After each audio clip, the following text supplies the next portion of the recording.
Picture this.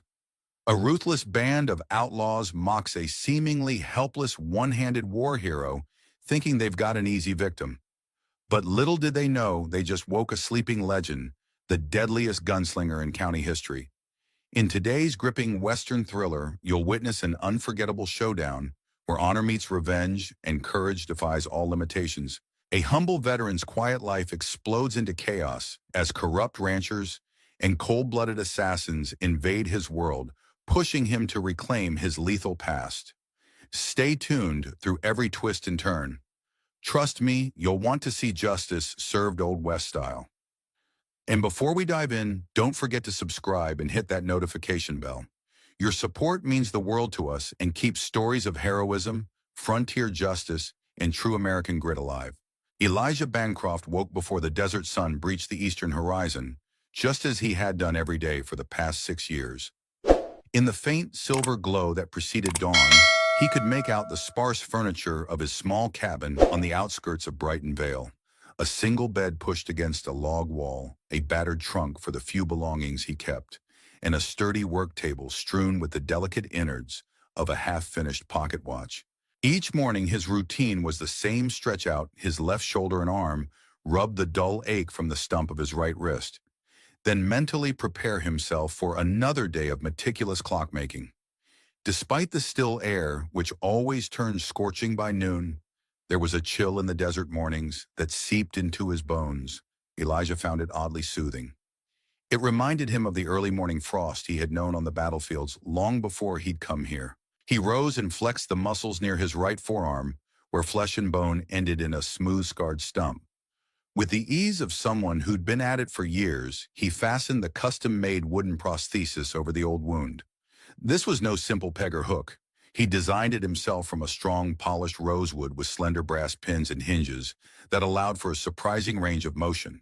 He could not grasp a pistol in that wooden hand, but he could anchor a pocket watch while his left hand worked the intricate gears. Nobody in town considered it a wonder anymore. Elijah was simply the clockmaker of Brighton Vale, a man quietly adept at working wonders with timepieces. Even so, local children sometimes peered at him with wide-eyed curiosity, as though he were part machine.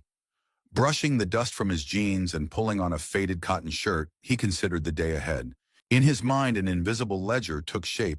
He had 2 railroad chronometers to calibrate a request from the telegraph operator's office, to repair a set of failing station clocks, and 1 prize commission from the wealthiest rancher in the area, a mantelpiece clock that needed refurbishing. No matter how many times he told himself that last bit of work was mere routine, his chest tightened each time he thought of Callum Barlow, the man who had made that request. Barlow's name was synonymous with money and power in these parts, especially after the rancher had recently begun snapping up parcels of land that bordered his expanding domain. Elijah had turned him down politely when the rancher made repeated inquiries about purchasing his own small property. Barlow wanted the spring that bubbled all year round on Elijah's land, a rare commodity in the region. But Elijah refused to sell, even though he never explained exactly why. He forced that unwelcome train of thought aside as he set a kettle on the stove to heat. Shortly after, he sipped strong black coffee, gazing out the small window at the dawn, breaking across a desert-scape tinted pink and gold. For those few tranquil minutes, he could pretend he was only a clockmaker, no different from any other craftsman eking out a living at the edge of civilization. Yet he knew that was not the entire truth. The battered Colt Frontier revolver hidden in a drawer beneath carefully wrapped chimes and springs was a testament to the past he tried to bury. He was indeed Elijah Bancroft, respected in the region for his impeccable sense of timing, but years ago he'd carried a different name and a gun hand that men feared across half a dozen territories. That same morning, further into Brighton Vale, whispers circulated of 3 unfamiliar riders who had appeared at the local inn the evening before. Hired guns, some said, possibly drifters looking for ranch work. Others speculated. The only point of agreement was that they did not blend in. Something about them, maybe it was their alert posture in the saddle, or the quiet, predatory way they surveyed the dusty main street, marked them as potential trouble. But in a frontier settlement where transients came and went daily, few had taken immediate alarm. Folks in Brighton Vale typically minded their own affairs and let men pass through unchallenged unless they caused a ruckus. Those three riders, however, were not men who traveled aimlessly. Their leader, a middle-aged fellow named Wade Bixby, had arrived with a clear purpose. He spoke little, letting his intense gaze communicate what words did not. By his side were two younger associates, Alan Quinn and Horace Decker, each one as lean and rangy as a starving coyote. They had a brief exchange with the saloon's barkeep, Ralph Delgado, inquiring about a particular property outside of town, a watchmaker's place, so they said might be. They heard a rumor that the watchmaker occasionally hired extra hands for big railroad orders. Delgado had frowned at that, insisting he'd never known Elijah Bancroft to hire help. With a shrug, Bixby had thanked the barkeep and left his expression unreadable. That was the rumor swirling in town. Out at his cabin, Elijah Bancroft remained unaware of the visitor's existence. He arrived at his workshop in Brighton Vale promptly at 8, as he did 3 times a week to keep appointments with customers who needed their clocks regulated or their watches set to railroad standards. It was a modest building, a single-story structure with a small display window. Clocks in various states of completion rested on shelves, and glass-topped cases contained pocket watches, some newly crafted, others awaiting repair. The steady tick-tock of dozens of timepieces provided a syncopated melody that would drive some men mad, but Elijah found it an orchestral comfort. Timing, after all, was the cornerstone of his craft, just as it had once been the key to his survival.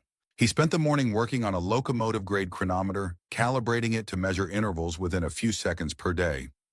No small feat for a mechanical device in a region where dust and heat tested precision engineering. Lost in the methodical work, he almost missed the shadows passing by his shop window. Peering up, he spotted 3 silhouettes. Their forms paused perhaps to glance inside. The door latch clicked, and in came Bixby, Quinn, and Decker. Without any preamble, they spread out across the small interior, the tension in the air thick enough to cut Bixby. The older man offered a perfunctory nod. "Morning," he said. The way his eyes flickered around the shop, taking in details, told Elijah this was no casual inquiry for watch repairs. Instead, the man looked like a wolf sniffing around a potential kill. Quinn and Decker stood with their jackets hanging open, clearly revealing holsters strapped to their hips. By reflex, Elijah's glance measured distances to the nearest cover, the weight of the prosthesis on his right side, and the location of the hidden Colt Frontier. He did all that in a split second while outwardly remaining the mild-mannered clockmaker. "Something I can do for you fellas?" Elijah asked, the leader. Bixby attempted a veneer of politeness. "Heard you sometimes hire extra hands when big orders come in from the railroad. My boys and I are passing through, might be looking for a few days' work if it's going." The others looked around the shop with disdain. Decker picked up a half-assembled mantel clock as though it were alien. Quinn chuckled under his breath at the sight of Elijah's wooden hand, which was resting on the table, keeping a pocket watch in place, while Elijah manipulated a tiny gear with his left fingers.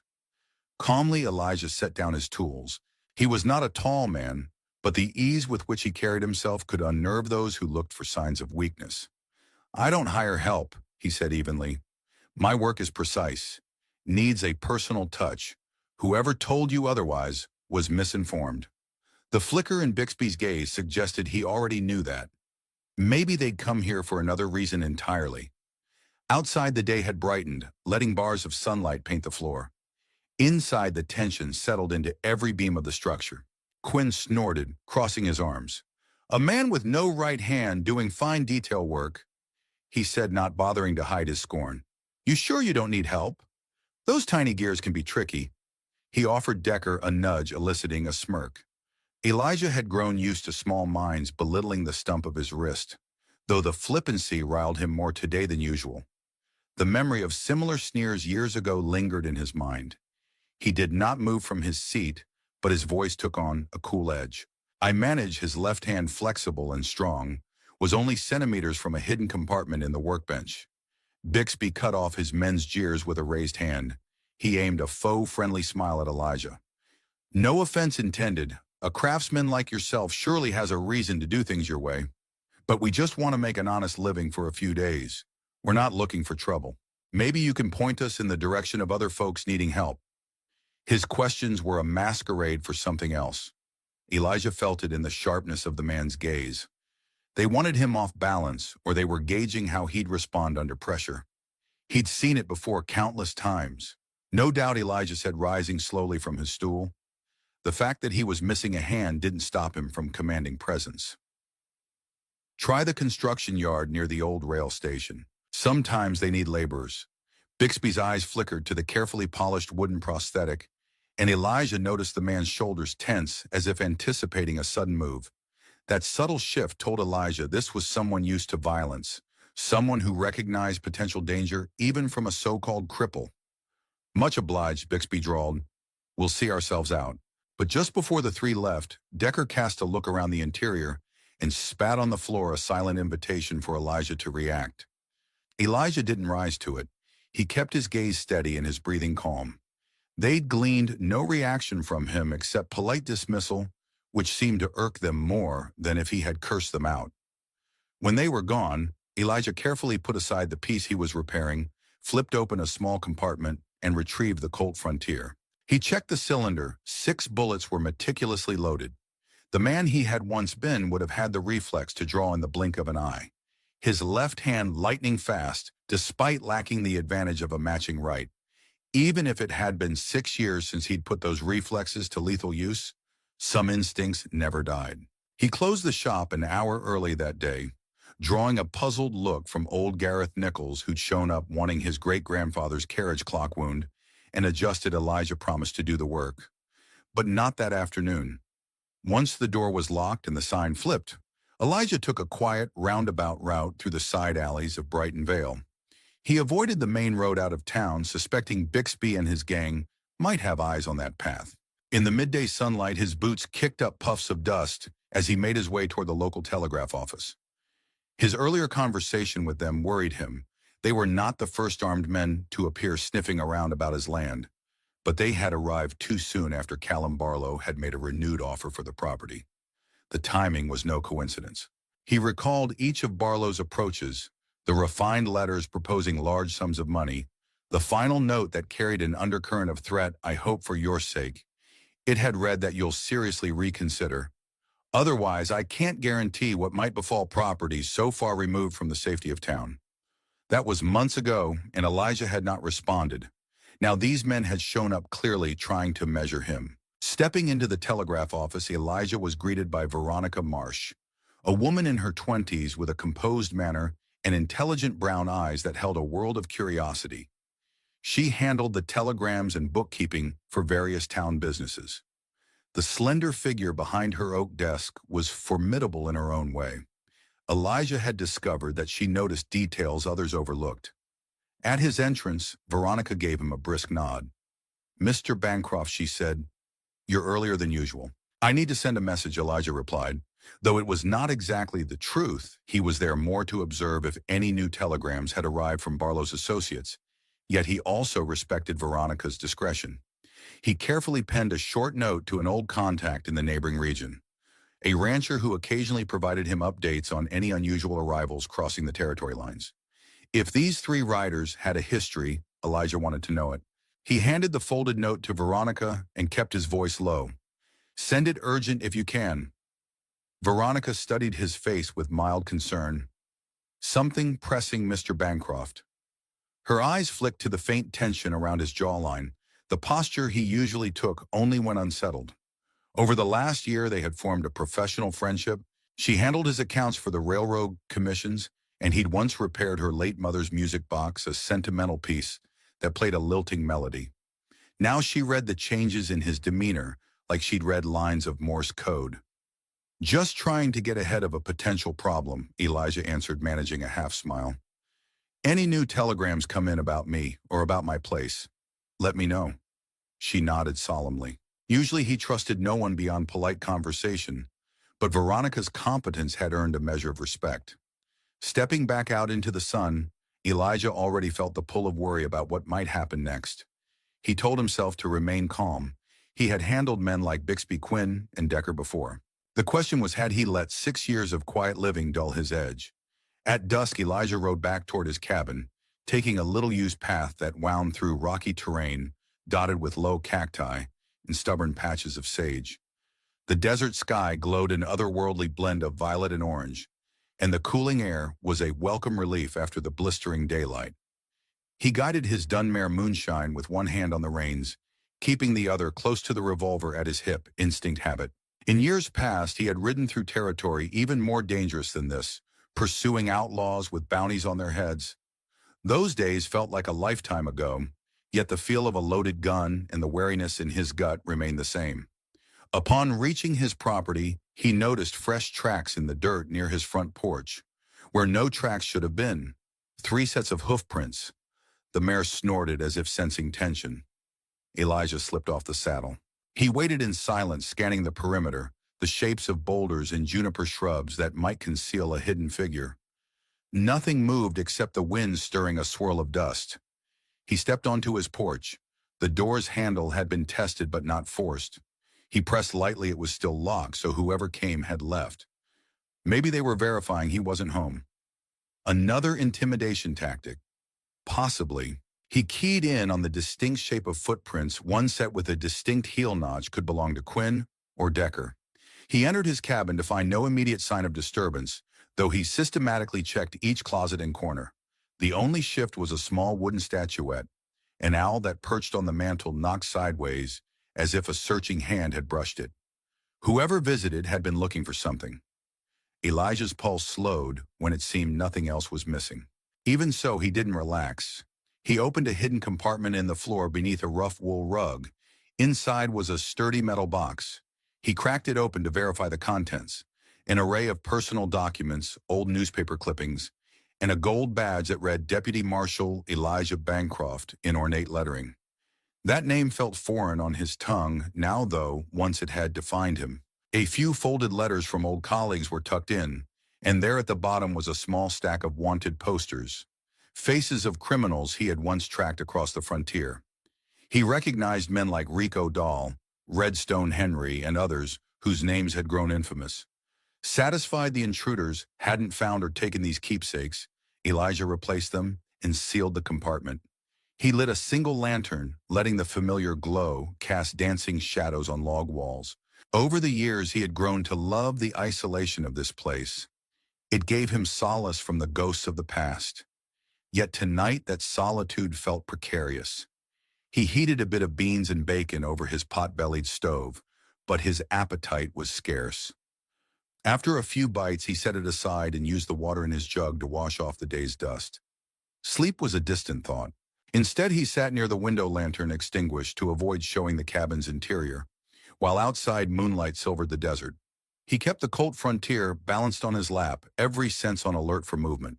If Bixby's men, or worse, one of Barlow's more specialized guns, came knocking, tonight Elijah would be ready. He drifted into uneasy sleep a few hours before dawn, awakening stiff and unrested.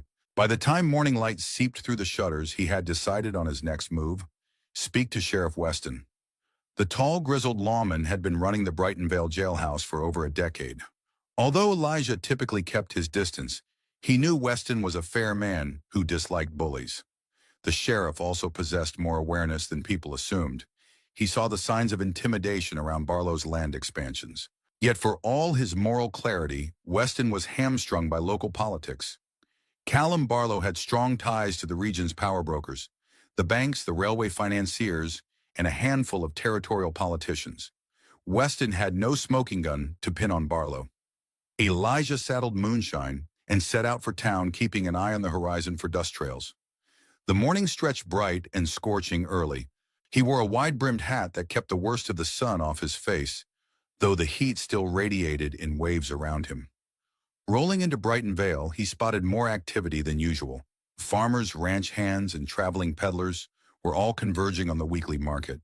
Though it might have been bustling, folks tended to part a path for Elijah, a quiet acknowledgement that the man with the missing right hand carried a certain mystery. He reined up near the sheriff's office, tied moonshine to the post, and stepped inside the small building with iron-barred windows. He found Sheriff Weston standing behind a battered desk, scanning a fresh telegram that his deputy Foster had just handed him.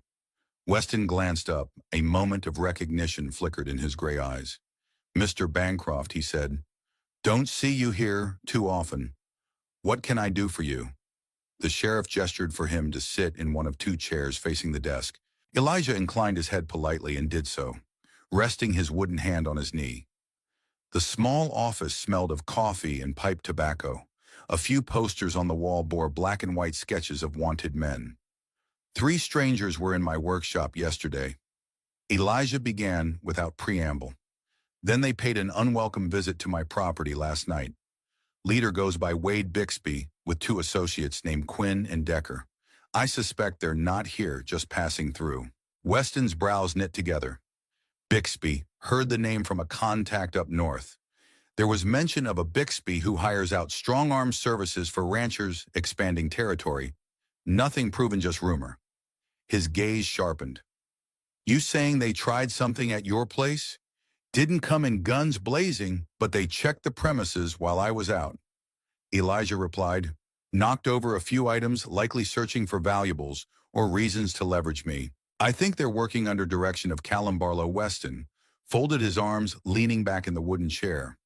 Barlow's pushed a lot of folks to sell. He's got the resources to hire guns. But you know as well as I do, without direct proof, we can't exactly toss Barlow in jail. Man has half the territory's higher-ups in his pocket. Now if Bixby and his boys cross a line, I can act. Elijah didn't show frustration outwardly, but inwardly he felt the burden of being in a gray area.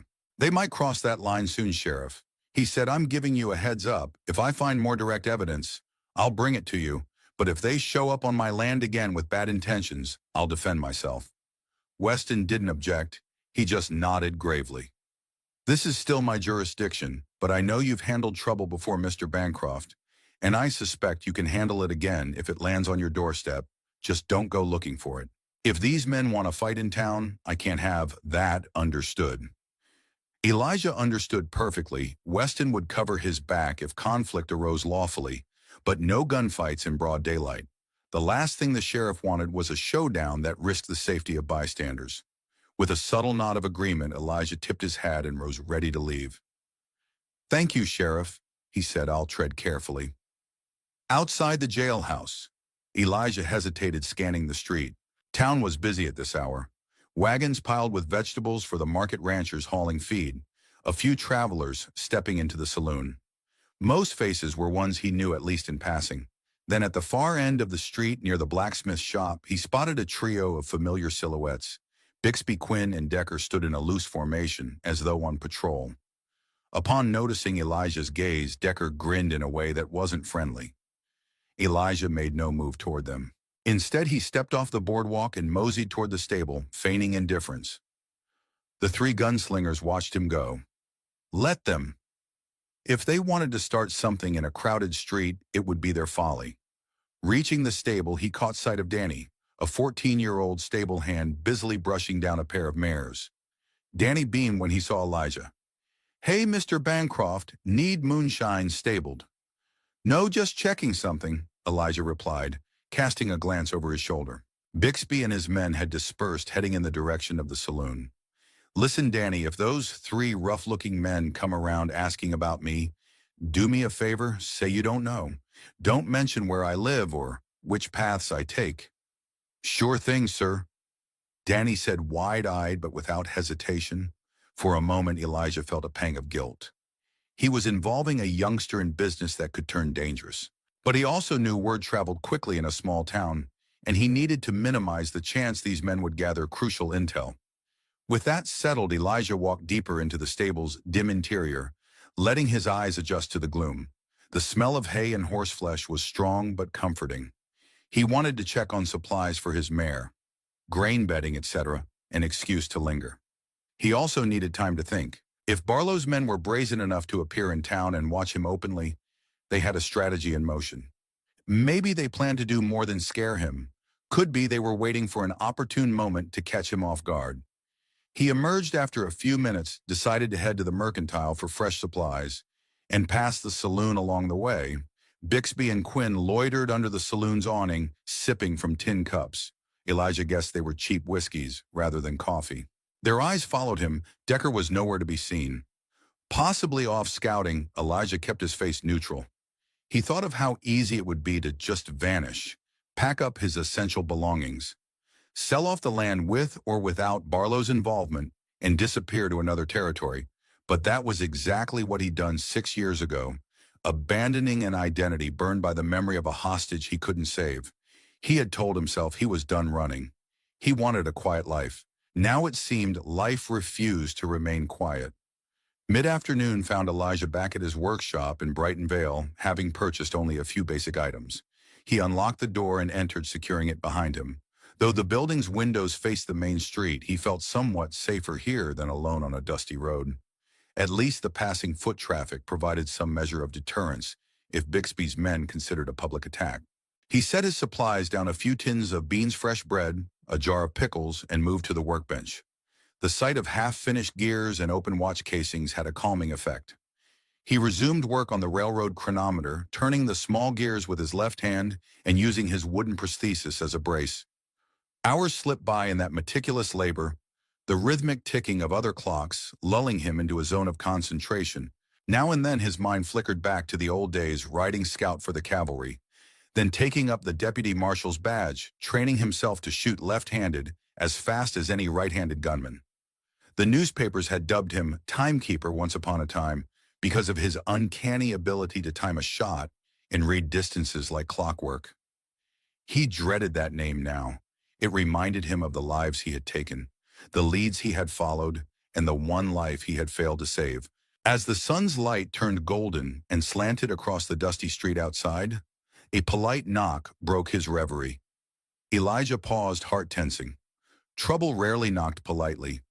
He walked over and opened the door a crack to find Veronica Marsh standing there, ledger in hand. Her expression was carefully controlled but carried a trace of urgency. He stepped aside to let her in.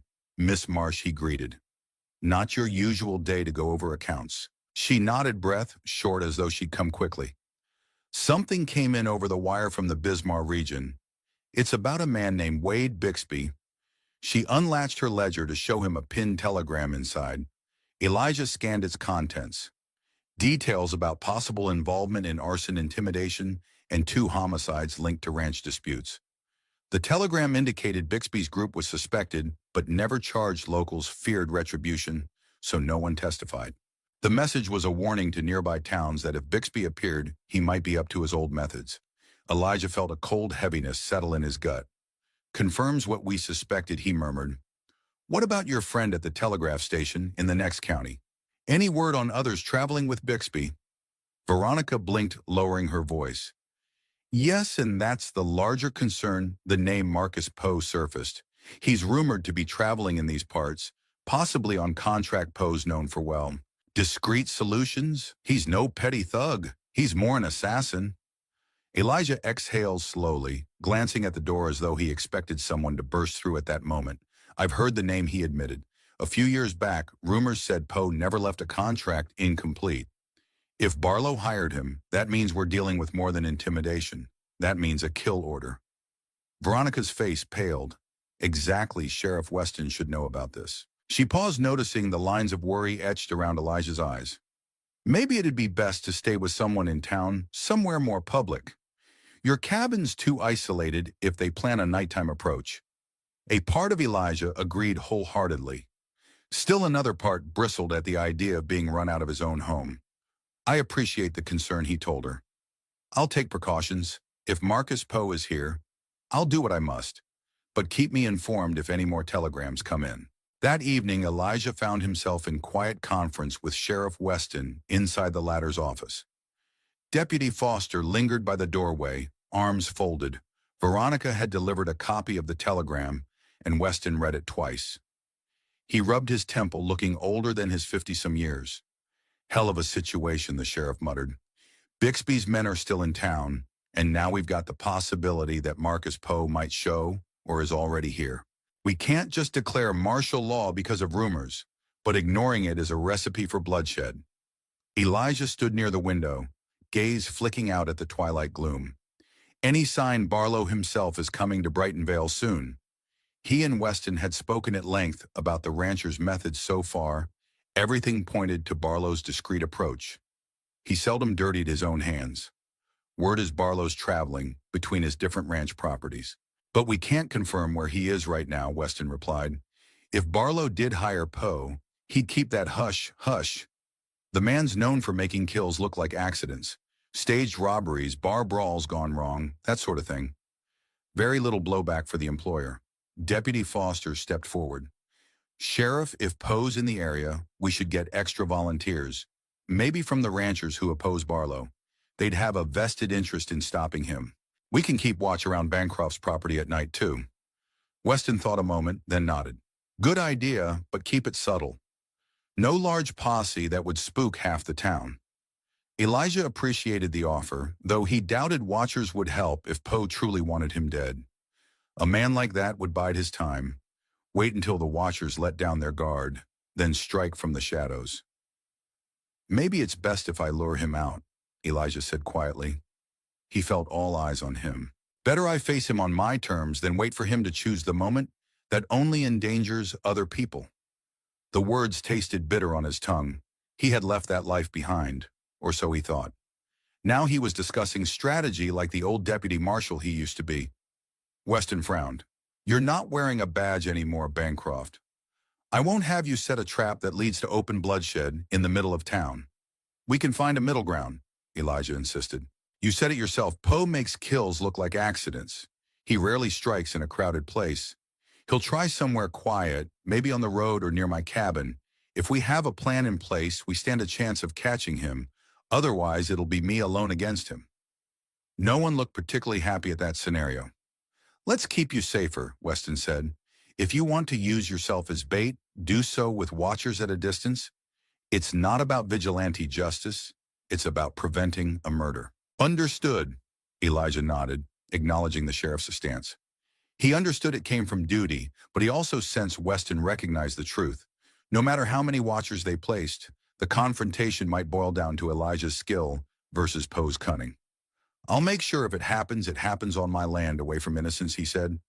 In the meantime, I'll go about my business as usual, keep my eyes open. Maybe it doesn't come to that. The sheriff just sighed. May the Lord grant that over the next few days, tension coiled tightly through Brighton Vale. Bixby, Quinn, and Decker lingered in town playing cards at the saloon and casting long, appraising stares whenever Elijah passed by.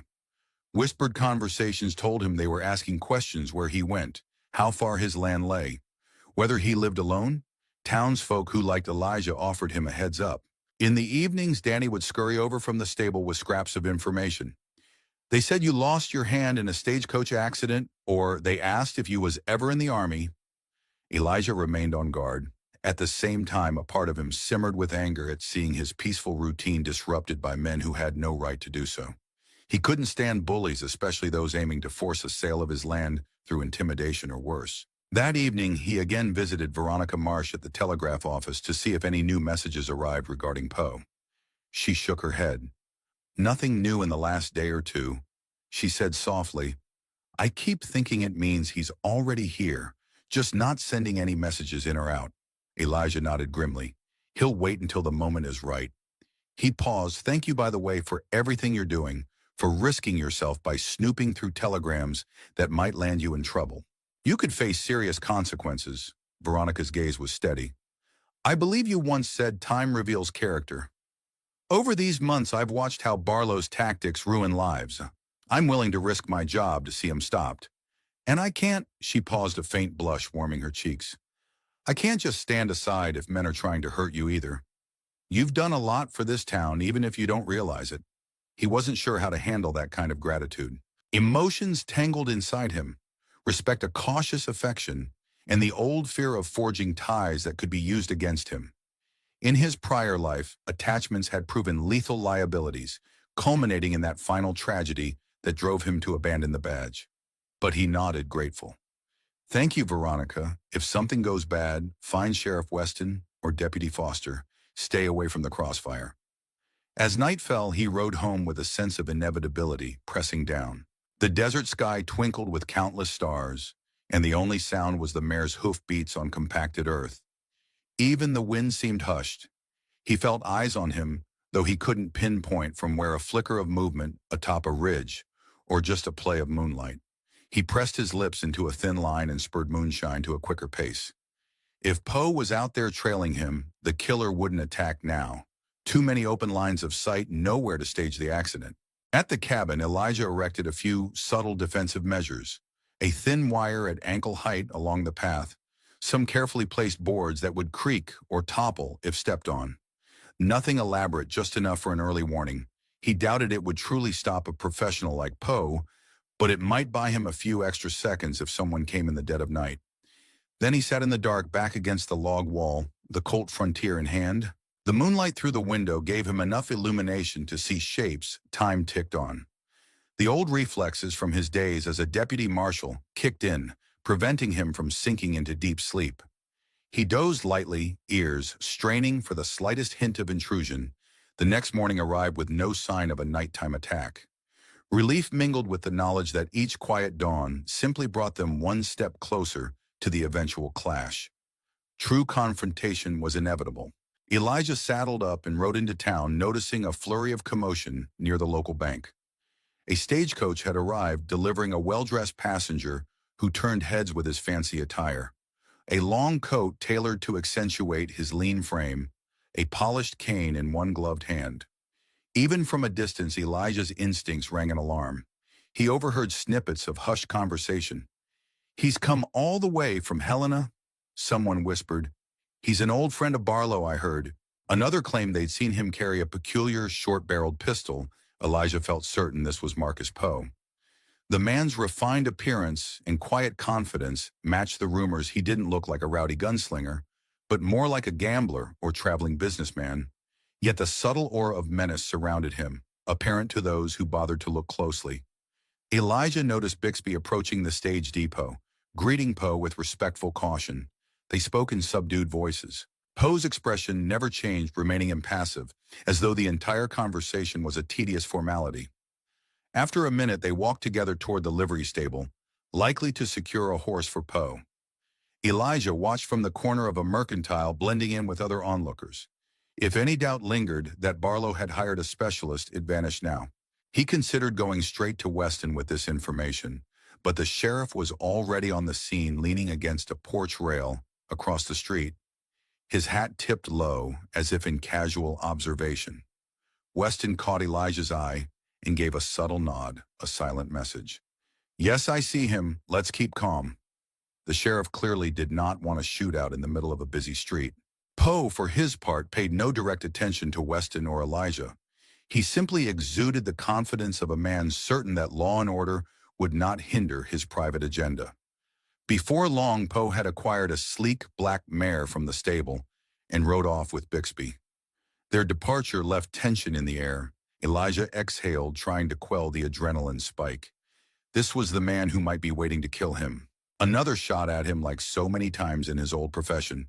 But this time, Elijah was the target, not the hunter. He forced himself to continue with his day, entering his workshop and methodically losing himself in repairs. Yet every tick of a clock reminded him that time was no longer his ally, but the silent herald of a looming showdown. An hour later, he set aside the gears and rubbed his eyes, deciding he needed a moment's respite. He stepped out onto the dusty street, scanning passers-by, hoping to spot Bixby or Poe. Instead, he saw Veronica hurriedly making her way toward him. Her face bore urgency. "Elijah," she whispered, "there's a new telegram from Helena, addressed to Callum Barlow. Something about a final solution, referencing the spring property. It's not coded. Whoever sent it must trust Barlow completely." He felt a tremor of anger. "So they're naming me openly now," he said. "Calling it a final solution. Barlow must have authorized Poe to act whenever. The question is where? Here in town or out near my land?" Veronica shook her head. "I can't say, but it has all the hallmarks of a plan that's already in motion. Please, Elijah, don't ride out alone if you can avoid it." He wanted to reassure her, but there was no comfort to give. "I can't hide, Veronica," he said softly. "If Poe is here to finish me, then we handle it one way or another." Her eyes reflected both understanding and fear. Neither spoke further. They merely stared at each other in the dusty light of an afternoon that felt more ominous than any storm cloud on the horizon. The day after Marcus Poe's arrival passed in a haze of unease. Elijah Bancroft carried on with his clockmaking routine, but every breath felt tense. every sound a potential warning. Now and then, he glimpsed Poe roaming through Brighton Vale, polished cane in hand, exuding the calm assurance of a banker rather than a hired killer. Yet beneath that refined facade lay the predatory nature of a man who took contracts to eliminate obstacles, and Elijah was currently his prime target. Poe made no direct moves, but his presence whispered menace in every quiet corner of town. Meanwhile, Wade Bixby and his associates Quinn and Decker continued their watchful patrols around the saloon and the livery stable. For all their brazen intimidation, they took apparent cues from Poe, looking to him as if he were in charge.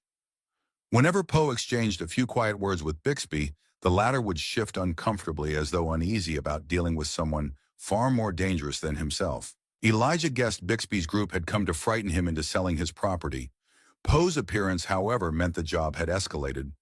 Once intimidation had failed, Callum Barlow had decided to employ more final methods. In the midst of this grim backdrop, other tensions simmered. Word traveled quickly that Sheriff Weston was investigating Barlow's involvement in multiple land grab schemes. The local newspaper, a modest weekly journal, ran a piece speculating that Barlow's expansionist efforts were choking out smaller homesteads. Nothing was explicitly stated about violence. Nobody dared point a finger without proof. But the insinuation was there. Townspeople murmured about it in the dusty streets, around barrels of water, and in the cool interiors of the general store. Most kept a fearful distance from Bixby and company. The last thing they wanted was to spark the ire of men who might burn down your barn, or worse, Elijah himself kept to a deliberate routine. He opened his clock shop, worked meticulously for part of the day, then locked up earlier than usual. He figured if Poe planned to strike, it might happen while he walked alone on his route to the outskirts. Observers might find that an ideal moment, especially if Poe could arrange a staged robbery or a roadside accident. But each day, Elijah arrived safely at his cabin, scanning for footprints or broken wires. No sign came. The inaction weighed on him. He understood lethal professionals operated on patience. They waited until their quarry relaxed or made a misstep.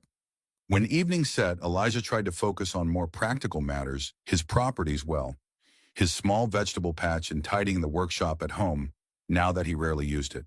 Yet even these chores reminded him of how life could be pulled out from under him if Poe succeeded. He found himself pausing to gaze at the rolling desert hills, the saffron sunlight dipping behind them. This land mattered to him more than he had ever admitted. His final refuge after a lifetime of conflict, he had no intention of surrendering it. He took comfort in the knowledge that Veronica Marsh and Sheriff Weston were collecting incriminating telegrams that tied Barlow to out-of-town guns. If solid enough evidence emerged, the territorial judge might freeze Barlow's operations, or at least force him to halt. But in Elijah's experience, the law moves slowly and bullets move fast. Evidence would mean little if he ended up in a pine box before a judge could act. On the second evening after Poe's arrival, a quiet knock sounded on Elijah's clock shop door, just as he was tidying up. He had been about to close early once more. Heart quickening, he eased the door open an inch. It was Veronica Marsh, eyes wide and anxious. Instantly, he ushered her inside, locking the door behind her. The midday heat had lessened, but a parched wind still rattled the window panes. Veronica clutched a small stack of papers, her fingers trembling. "Is it Poe?" Elijah asked under his breath. "Has he done something?" She shook her head. "Not yet, but there's a telegraph from the next county over. Callum Barlow is on his way here riding with at least 10 of his men. Supposedly, they're arriving in Brightonvale tomorrow or the day after." Her words fell like stones into the hush of the shop. He might come under the pretext of finalizing some deal with the bank. But you know what that really means. He's likely checking on Poe's progress, or Bixby's. And if nothing else has worked, he'll move forward personally? Elijah's chest tightened. Barlow seldom travels with such a big crew unless he means business. Might be he's forcing the showdown in a public way. He began pacing wooden prosthesis, tapping gently on the plank floor. He might believe if I refuse to sell in the presence of half his armed men, it gives them license to claim self-defense if they shoot me. Anger simmered beneath the surface. Elijah had tried to avoid direct confrontation with Barlow for months, but it seemed the rancher's patience was finally spent. Veronica hesitated before saying, "Sheriff Weston knows. He's sworn to keep the peace, but Barlow has sway. The sheriff can't muster an army against him. A note of desperation crept into her voice. Elijah, you can't face them alone. He gave a short, humorless laugh. I never intended to Weston's a good man, but his hands are tied by official channels. Meanwhile, I suspect Poe will observe from the shadows searching for his chance. A large public confrontation might be the perfect distraction for him. The notion chilled him. While everyone's eyes were on Barlow and his men, Poe could line up a shot from a hidden vantage point. What if Veronica began, but fell silent, frowning, as though wrestling with an idea she disliked? What if you left at least for a short while? Just until we can deliver the evidence to the territorial judge. Once Barlow is under legal scrutiny, maybe it'll be safe to return. For a moment Elijah weighed her suggestion. Fleeing might indeed protect his life. Yet he pictured the dusty workshop, the rising timbre of multiple clocks ticking in unison, his mare grazing near the cabin at sunrise. He recalled the neighbors who had become comfortable bringing him broken watches or dusty heirloom clocks, trusting him with delicate repairs. He remembered the times he had pitched in to help the local blacksmith or chatted with the store proprietor about rail timetables. This had become his home in ways he had never fully articulated. To run again would be to lose it all, repeating the same cycle that began when he abandoned his deputy marshal's badge, Veronica. I can't, he said softly. If I run, Barlow wins. He takes the land, cements his reputation as the biggest fish in the territory, and again life goes on with him, unstoppable. Besides, he said, meeting her gaze, I've spent too many years hiding from myself. I can't do that again. She nodded, tears gathering at the edges of her eyes. She blinked them away with determined resolve. Then at least let me help you gather allies. There are more people in Brighton Vale who stand against Barlow than you realize. Good folks who've seen the damage he can do. They'll stand with you if asked. Elijah laid a gentle hand on her shoulder. I appreciate it, but I won't put innocent people in harm's way. This might be a fight I can't avoid, but that doesn't mean the whole town should pay the price. After Veronica left, Elijah forced himself to finish his tasks, locking the workshop and setting a newly repaired timepiece in the display window. The act felt almost absurdly normal. He walked to the livery stable to collect moonshine. The afternoon had waned into a hazy twilight, and lamplight glimmered behind drawn curtains throughout town. Passing by the saloon, he heard rowdy laughter, likely Bixby's men blowing off steam. The laughter died as soon as he appeared in the doorway's glow. 4 or 5 heads turned. In the gloom, he recognized Quinn and Decker at a corner table, mugs in hand. Eyes narrowed. He did not see Bixby or Poe, but that didn't mean they weren't lurking somewhere. Elijah continued calmly, ignoring the stares. The wind picked up dust in small whirlwinds along the street. He glimpsed a silhouette near the blacksmith's shop, leaning against a wagon wheel. Light from the adjacent lamp revealed it was none other than Sheriff Weston himself, arms folded, scanning the thoroughfare. The sheriff gave Elijah a curt nod as if to say, we're all on alert. Elijah acknowledged him with a similar dip of the head and moved on. The unwritten alliance between them spoke volumes. Neither man wished for a violent outcome, but both prepared for it. A new tension lay over Brighton Vale like a suffocating blanket. The usual evening banter and bustle were subdued. People moved briskly from one place to another, shutting doors behind them. Even the jovial calls of the local innkeeper had turned muted. Elijah tried to swallow down the dryness in his throat as he entered the stable. Danny, the stable hand, was brushing a pinto mare. At the sound of footsteps, the boy glanced up eagerly. Mr. Bancroft, I've been meaning to tell you, some fancy fellow came earlier. Said he was looking for any tidbits about your schedule, your property. Danny grimaced. I told him I didn't know nothing, but he offered me coin. Elijah stiffened, picturing Poe. You did right, Danny, but be careful, that man is dangerous. Don't let him corner you alone. Danny's eyes widened. Yes, sir, I was plenty nervous. He had this mean calm about him, like he wouldn't blink if he had to do something bad. Elijah rubbed the mare's nose, his thoughts swirling. The calm of a man sure of his lethal skill, he murmured under his breath. Collecting moonshine, he pressed a silver coin into Danny's hand for his stable work and stepped out into the twilight. As he made his way from the stable, he spotted Quinn, leaning by a post across the street, chewing a toothpick. The hired gun raised a hand in a slow wave. an unfriendly smirk on his lips.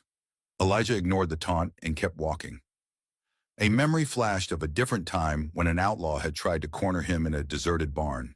He remembered the thunderous echo of gunfire, and the numbness that followed. Quinn's posture dripped with confidence. Perhaps he thought a one-handed man was easy prey, but Elijah knew well how false that assumption was. Even so, Quinn's presence reminded him how at any moment words could fail and bullets could speak. He rode out of town, nerves keyed so high that every rustle of brush made his pulse flutter. By the time he reached his cabin, the moon was ascending large and white against a cobalt sky. The desert stretched in silent expanse around him. He dismounted and scanned the area by lantern light, checking for any sign of disturbance. Nothing amiss. Perhaps tonight would be another calm.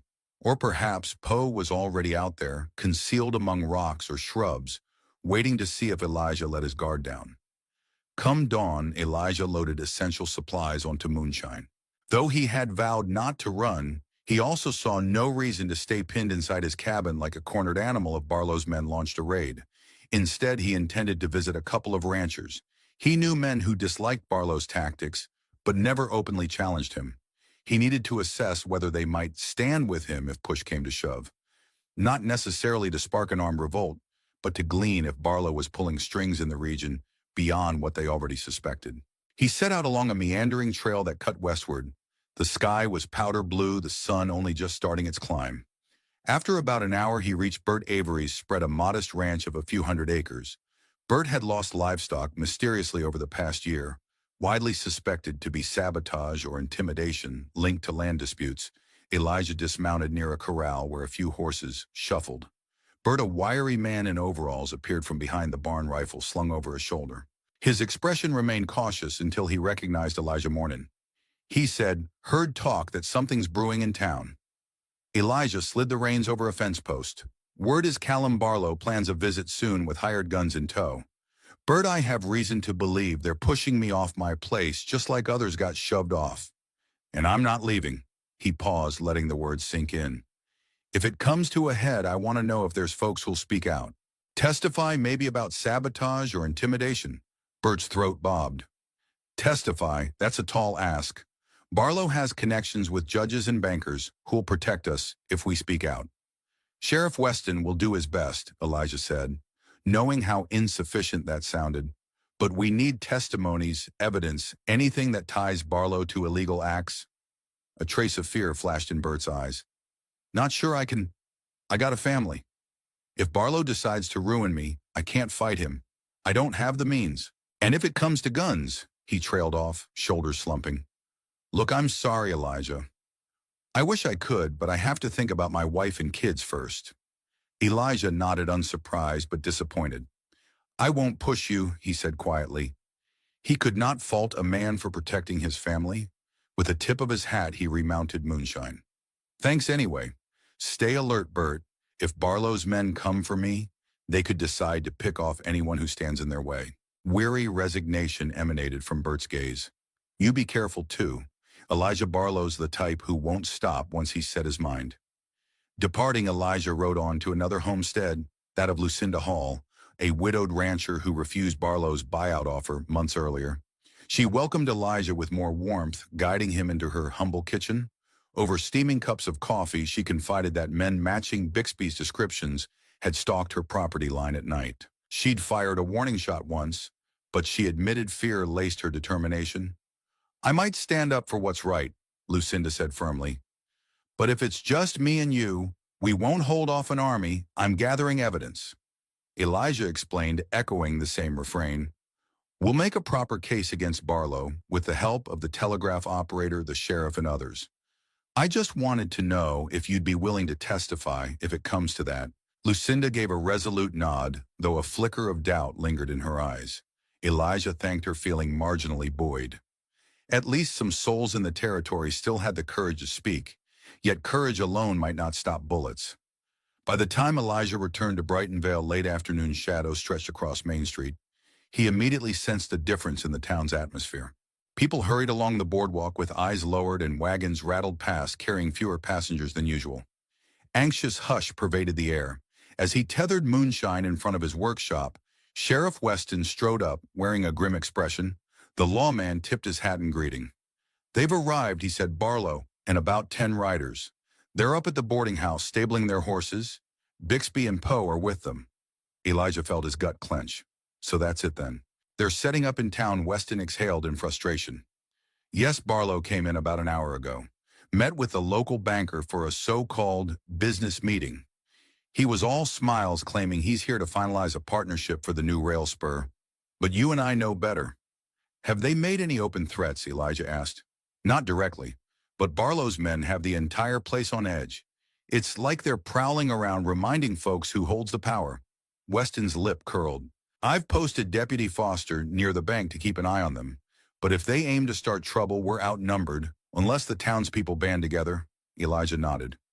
"If Barlow tries something blatant, maybe that tips public sentiment? Enough to break the silence." He glanced at the silhouettes down the road near the boarding house.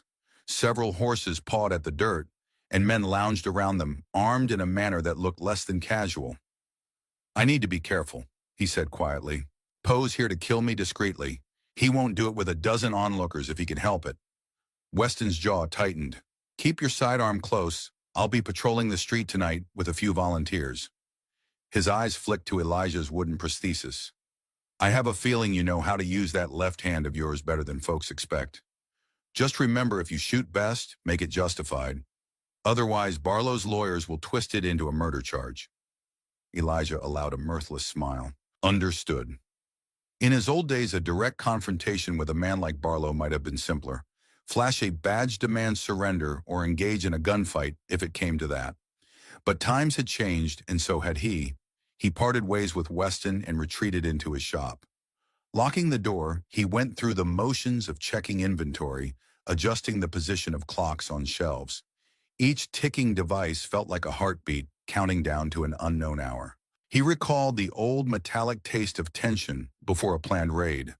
How it coiled in one's chest, twilight seeped through the windows, lengthening shadows. Outside, the muffled sounds of raised voices indicated Barlow's men were making their presence felt. Finally deciding there was little more he could do, Elijah slipped out the back door and mounted Moonshine. He wanted to avoid the main thoroughfare as he left town in case any ambush lay in wait. Perhaps it was paranoia, but caution seemed wise. He guided the mare along a narrow path behind the blacksmith's shop, then down a slope that led away from the central street. The desert beyond glowed in deepening purple as the sun vanished. A hush fell over his surroundings, punctuated by the soft clop of hooves. He thought of Veronica's face when she delivered messages. He thought of Lucinda Hall's willingness to testify, her voice trembling with both fear and resolve. In the quiet, he realized how deeply he wanted to protect these people. Bright sparks of decency in a frontier overshadowed by ambition and greed.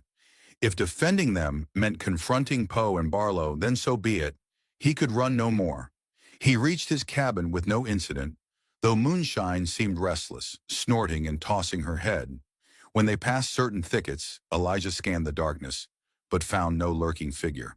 Once inside, he removed his prosthesis, rubbed the scar tissue at the stump, and fixed himself a quick meal of jerky and beans.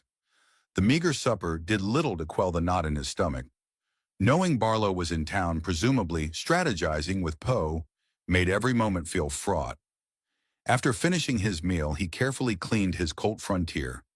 The well-worn revolver held a history of close calls and unfortunate successes, each notch in the handle a memory. He had vowed never again to carve a notch. If he had to kill, it would not be for bounty or accolades, but out of necessity. He tested the action, spun the cylinder, slid in fresh cartridges. The purposeful click of metal on metal seemed deafening in the silent cabin. He considered heading to bed, but the notion of lying down while lethal threats loomed felt impossible. Instead, he lit a small lantern and removed the false bottom of his tool chest, revealing a hidden compartment. Inside lay items he had secreted away, a few specialized clockwork devices that doubled as rudimentary alarms, a battered ledger containing notes from his days as a deputy marshal, and a single slender bullet with a distinct marking, kept as a memento of the day he'd earned the moniker Timekeeper. He lifted this bullet between thumb and forefinger, recalling how he'd placed a near-impossible shot to save a hostage, once only for that success to be followed by an ultimate failure in a later crisis. He set it aside, focusing on more practical objects. From the hidden stash, he withdrew two small glass vials. Each contained a chemical mixture that, when combined, produced dense, acrid smoke, an invention of his own design. He had hoped never to use them, but perhaps they could serve as a non-lethal deterrent if Poe or Bixby's men decided to rush him on his land. Sliding the vials into his saddlebag, he also retrieved a coil of thin wire. Then he replaced the false bottom, satisfied he was as prepared as he could be. Hours passed in a tense vigil. The lantern turned low. Elijah dozed intermittently, head propped against the wall, pistol at arm's reach. Outside, crickets chirped in an endless concerto, and once in a while the distant call of a coyote echoed across the flat night, wore on without intrusion. At dawn's first light, he swung stiffly to his feet. Another day more waiting. He tethered the wires around strategic points outside the cabin, makeshift trip alarms that would jingle small bells if disturbed. Crude but better than nothing, he decided to head back to town around mid-morning. Barlow would not want to stall his business for long, so if a confrontation came, it might be soon, either in the open street or orchestrated in some more cunning fashion. Elijah left a small tin can of water for moonshine to drink by the cabin, then set off on foot. He had a mind to approach a vantage point that overlooked the main road into Brighton Vale, see if he could spot Barlow's men or Poe. From a distance before walking into the lion's den, a half-hour's trek through rocky hills led him to a perch among stunted pines where the ground sloped downward toward the settlement. Through his spyglass, a relic from his cavalry scouting days, he surveyed the scene. The town looked deceptively peaceful, the sun glinting off rooftops. Only a handful of riders roamed near the saloon, but after a few minutes he noticed a movement behind him. Quiet, purposeful.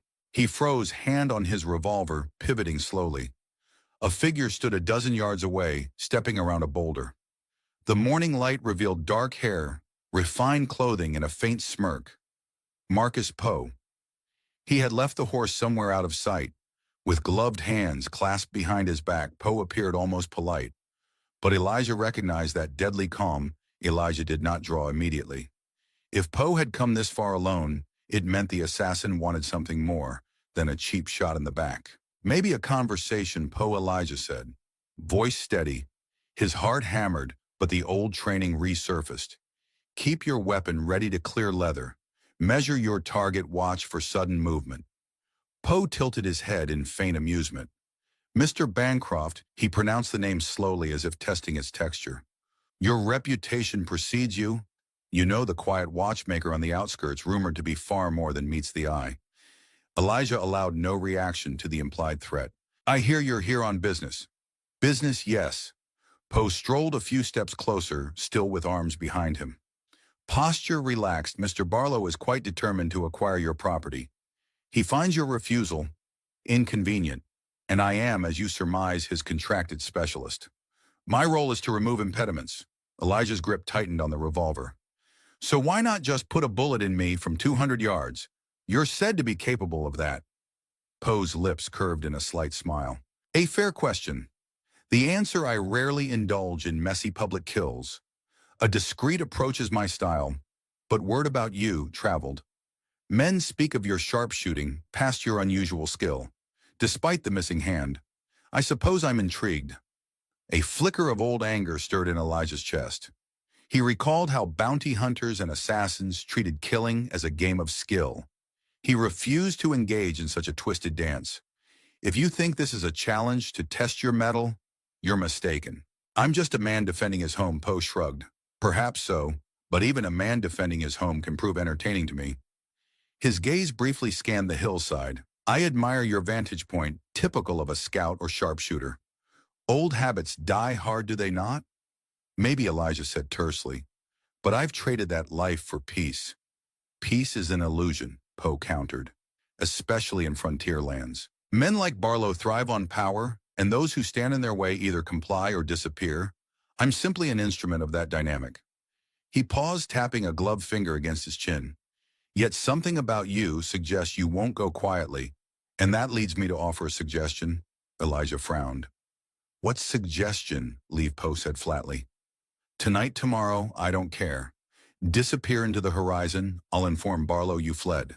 He wants your land, but if you're no longer around to resist, he'll simply seize it. Easy enough for him to fabricate the legalities afterward. My contract ends if there's no one to kill. The assassin's tone bore no malice, just cold logic. Elijah's jaw clenched. You think that's mercy? I'd lose everything I've built. And what about the next homesteader who dares to stand up to Barlow? You'll come for them too. Poe sighed as though bored. There's always another contract. Another stubborn soul, if not me, some other hired gun. You can't stop the world's cruelty. Bancroft, so save yourself and vanish. He stood silent, weighing the words. Poe's indifference grated at him. This man had no loyalty, only a code that revolved around efficiency and skill. No, Elijah finally said, I'm not running. If you want me gone, you'll have to do it the hard way. Poe's smirk reappeared. As I suspected, then I suggest we both stay alert. The time will come. I'll see you then, unless you change your mind. With that, he offered a slight bow, turned on his heel, and slipped behind the boulder, disappearing among the rocks. Elijah remained motionless until the rustle of shifting gravel faded. Only then did he allow himself a shaky breath. The duel had been declared in so many words, and there was no going back. Deciding it was pointless to watch the town from the hillside now that Poe had discovered his lookout, Elijah returned to the cabin to collect moonshine. He rode directly into Brighton Vale, determined to confront Callum Barlow in broad daylight. Perhaps if he spoke publicly with the sheriff nearby, it would force Barlow to show his hand. Otherwise, they risked a silent bullet in the dark from Poe. High noon baked the wooden boardwalks in waves of shimmering heat. As Elijah cantered down Main Street, people stepped aside, sensing trouble. And there in front of the bank stood Callum Barlow himself, a tall man with silver-threaded hair, dressed in a tailored vest and boots, polished to a mirror. Finish, 6 or 7 riders milled around him, plus the watchful forms of Quinn and Decker near the door.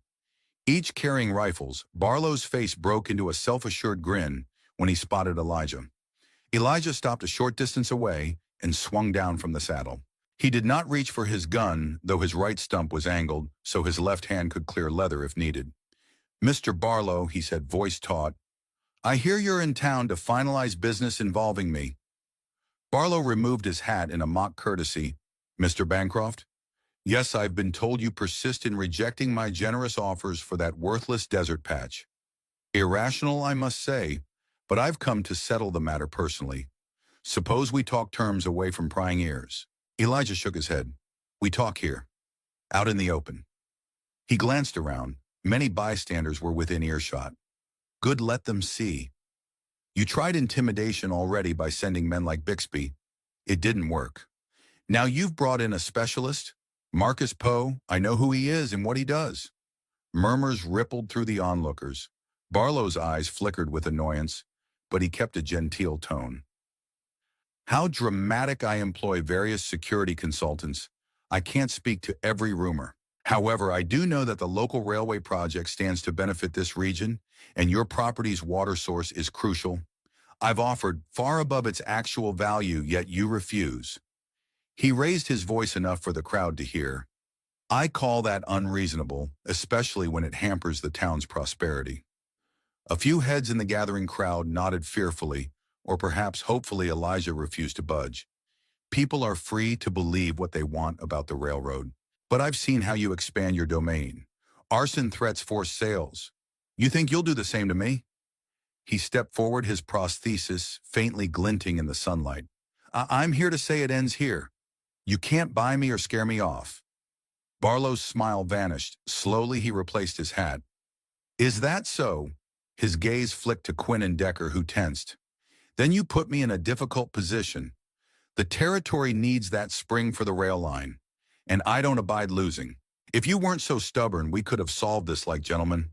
At that moment, Sheriff Weston emerged from the bank, evidently aware of the confrontation.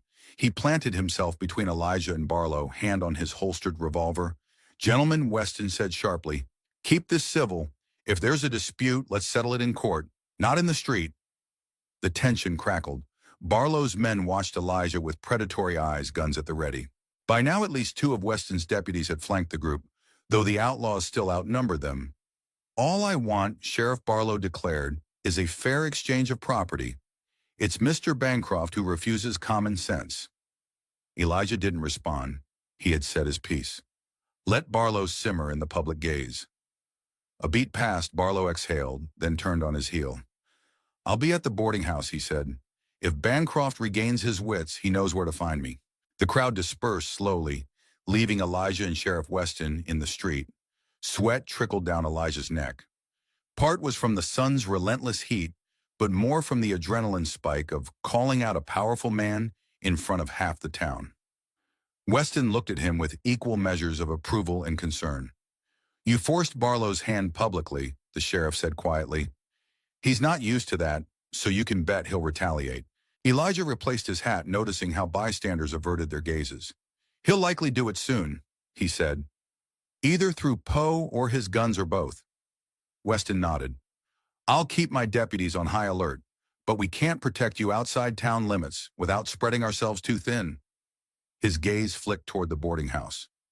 "If you're staying in town, at least do so within sight of folks who can help if trouble breaks out." Elijah considered the suggestion. Might be wise, he admitted, though the idea of spending a night in the inn or a friend's place left him uneasy. He feared a late-night infiltration by Poe or an assault that put others at risk. On the other hand, returning to his isolated cabin would be courting the ambush. "I'll think it over," he said finally. The rest of the day unfolded with an uneasy lull. Barlow's men lurked around the saloon, and the boarding house scowling at anyone who ventured near. Poe was nowhere to be seen, but Elijah had no illusions. He could be surveying from a rooftop or side alley. By afternoon, Veronica Marsh approached Elijah, her face tight with anxiety. "I heard about the confrontation," she whispered. "Word is Barlow was fuming once he got inside the boarding house. They say he promised his men a bonus if you were persuaded to relinquish your hold on that land by sundown tomorrow." Elijah fought a twisted smile. Persuaded meaning forced at gunpoint, or worse, the sheriff can't hold them all off. They outnumber him, and half are cutthroats. He contemplated the possibility that Barlow might strike at his cabin this very night. If so, Elijah wouldn't have to worry about innocent bystanders, but he'd be alone. Then again, maybe that was better than bloodshed in the middle of town. Veronica seemed to read his mind. "If you want me to talk to folks, we can gather a small group at your property. Men like the blacksmith, some farm hands, a few braver souls, at least enough presence to deter a direct assault." He shook his head. "I appreciate the thought, but I won't drag them into a firefight. They're not lawmen or ex-soldiers. Barlow's men won't hesitate to shoot." And Poe, he let the name hang, seeing her wince. "No, it would be slaughter." She caught his sleeve, her eyes pleading. "Then what's the plan? You can't just stand alone in the desert while they close in." Elijah exhaled. "I'm not sure, but I have some old tactics from my scouting days. Perhaps I can set up an advantage on my land. If they come, I'll make them regret underestimating me." Veronica nodded, tears brightening her gaze. "Then I'll do what I can to help with the legal angle. If we can get a formal injunction or arrest warrant, it might curb Barlow's men, or at least sow doubt." She paused, then whispered, "Promise you won't face them recklessly." He gave her a wry smile. "I won't. But I can't promise I'll avoid a fight if one comes." Their eyes locked, unspoken warmth passing between them. Then she left Ledger clutched to her chest, likely to the telegraph office to gather more documents. Elijah, for his part, spent the rest of daylight making final stops, collecting an additional crate of ammunition from the gunsmith, verifying with the stable hand that moonshine was fresh for riding, and delivering a short message to the sheriff. "If you hear gunfire tonight, it's probably out at my place." That evening, Elijah waited until dusk turned the sky. A dark rose before departing Brighton Vale on horseback. True to his habit, he chose a circuitous route home, winding through rocky gullies and ridges. He wanted to mask his trail, hoping to confuse any watchers about his exact path. If they intended to follow him, he'd at least make it difficult. Once at the cabin, he brought moonshine inside the small fenced enclosure behind the house, a place partially hidden by boulders. He set out the tin water trough and scattered feed. Then he walked the perimeter, carefully stringing more of his improvised tripwire alarms.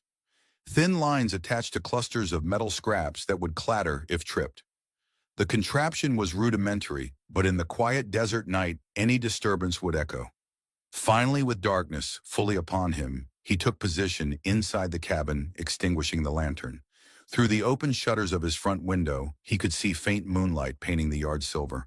His Colt Frontier lay on the table. Nearby were the two glass vials of chemical smoke, and strapped to his stump was a different prosthesis, one he rarely wore because it was heavier with partial metal components that allowed him to steady a long gun or brace a pistol if needed. He hoped he wouldn't have to rely on it. But if Barlow's men attacked in force, every advantage mattered. An hour passed. 2 hours. The hush of the desert pressed in, broken only by an occasional rustle of wind in the creosote bushes.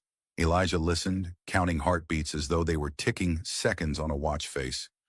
Memories swirled the days of wearing a deputy marshal's badge, scanning endless plains for a fugitive's campfire. The adrenaline, the dread, the moral weight of deciding who lived and who died. He inhaled slowly, steadying himself. If they come, it's them or me, he reminded himself.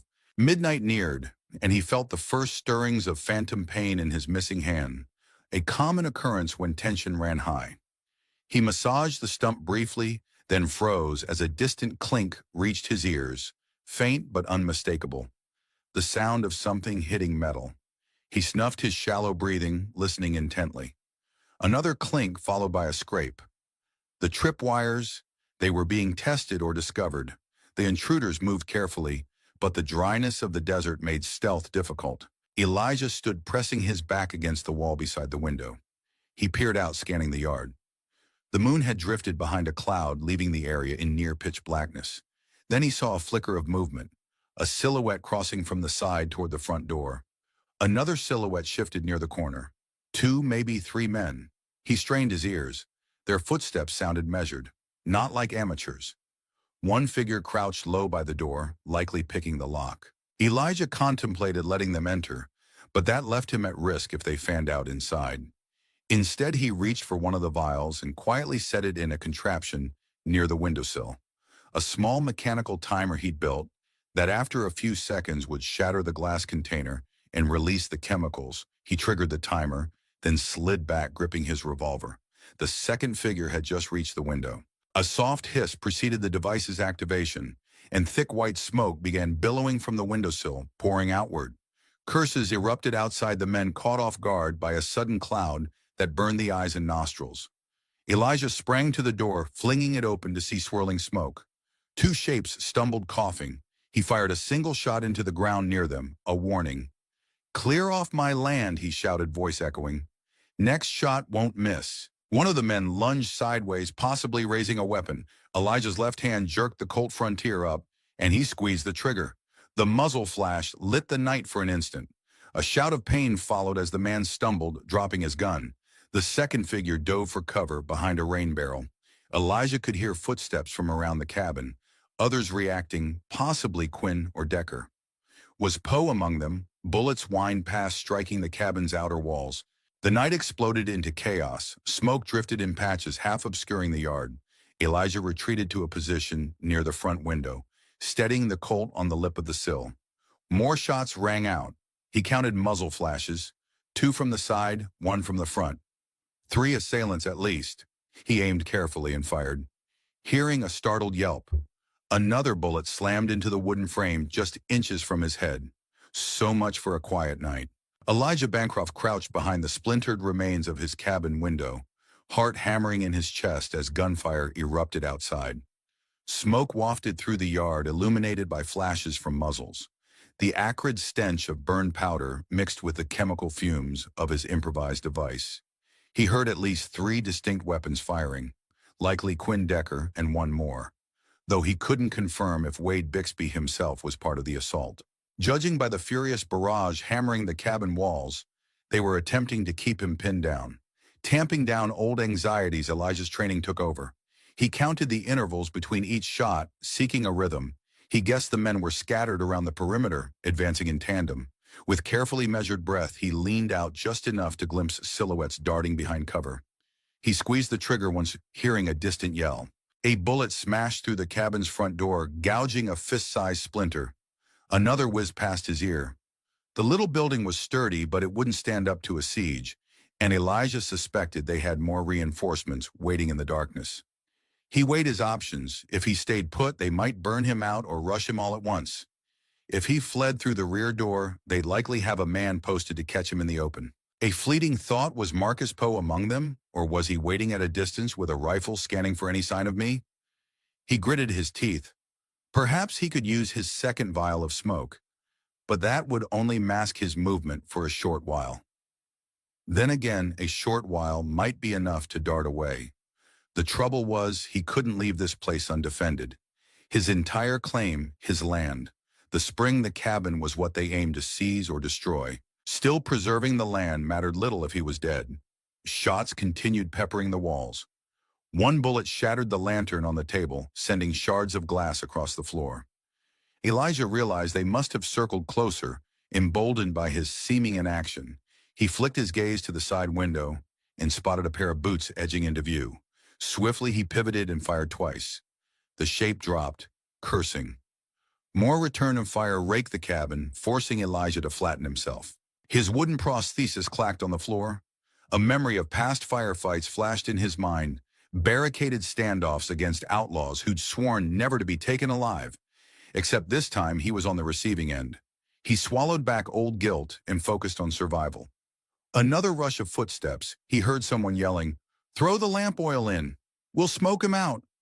Elijah's gut lurched. They aimed to set the cabin ablaze. Jerking upright, he sprinted to the side door. With one powerful kick, he shouldered it open, surging outside into the swirling smoke of his own making. The night air stung his lungs, and the starry sky overhead offered scant light. Gunfire erupted behind him as someone spotted his movement. He dove behind a low stack of split firewood, panting hard.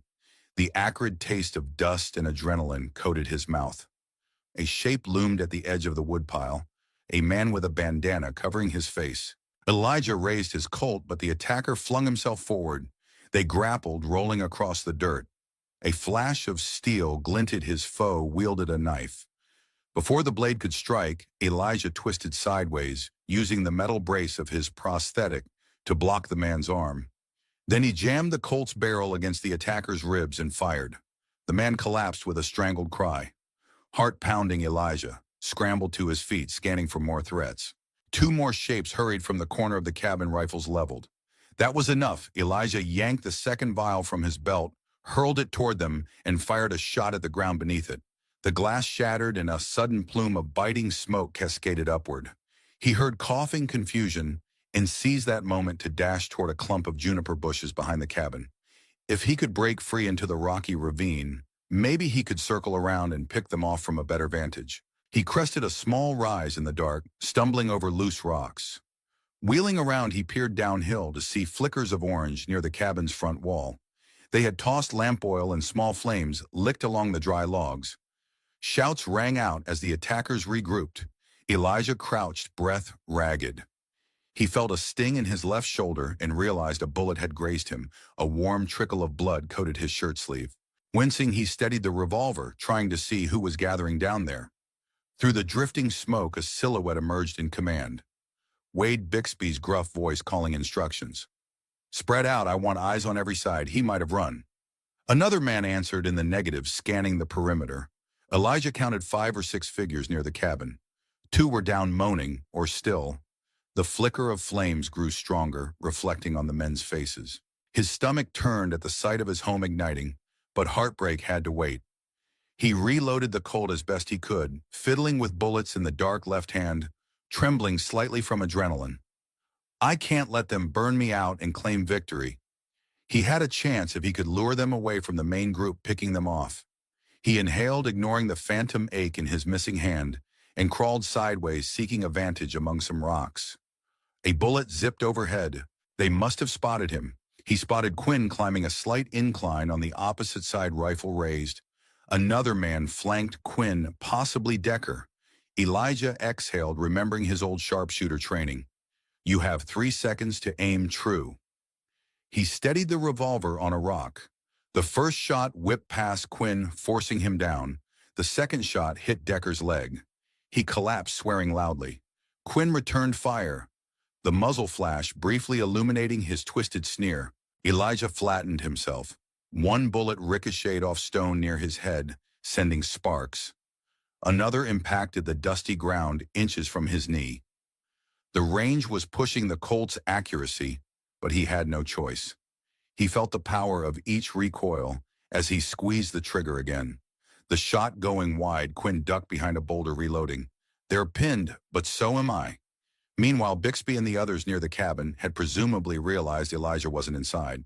The crackle of fire told him the cabin was truly catching. Now he could smell charred timber on the wind. A flicker of movement from the slope below alerted him someone was closing in from another angle. The cunning approach of men trying to encircle him. Each second felt precarious. His breathing ragged, Elijah debated retreating further into the ravine. But if I do, they'll converge behind me. I'll be trapped on open ground. The mental map of his property formed in his mind's eye. He knew every gully, every dip in the land. Perhaps he could slip around them with a feint.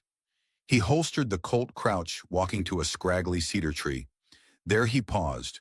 With careful deliberation, he reached into his vest pocket and retrieved a small pocket watch, modified to function as a time noisemaker.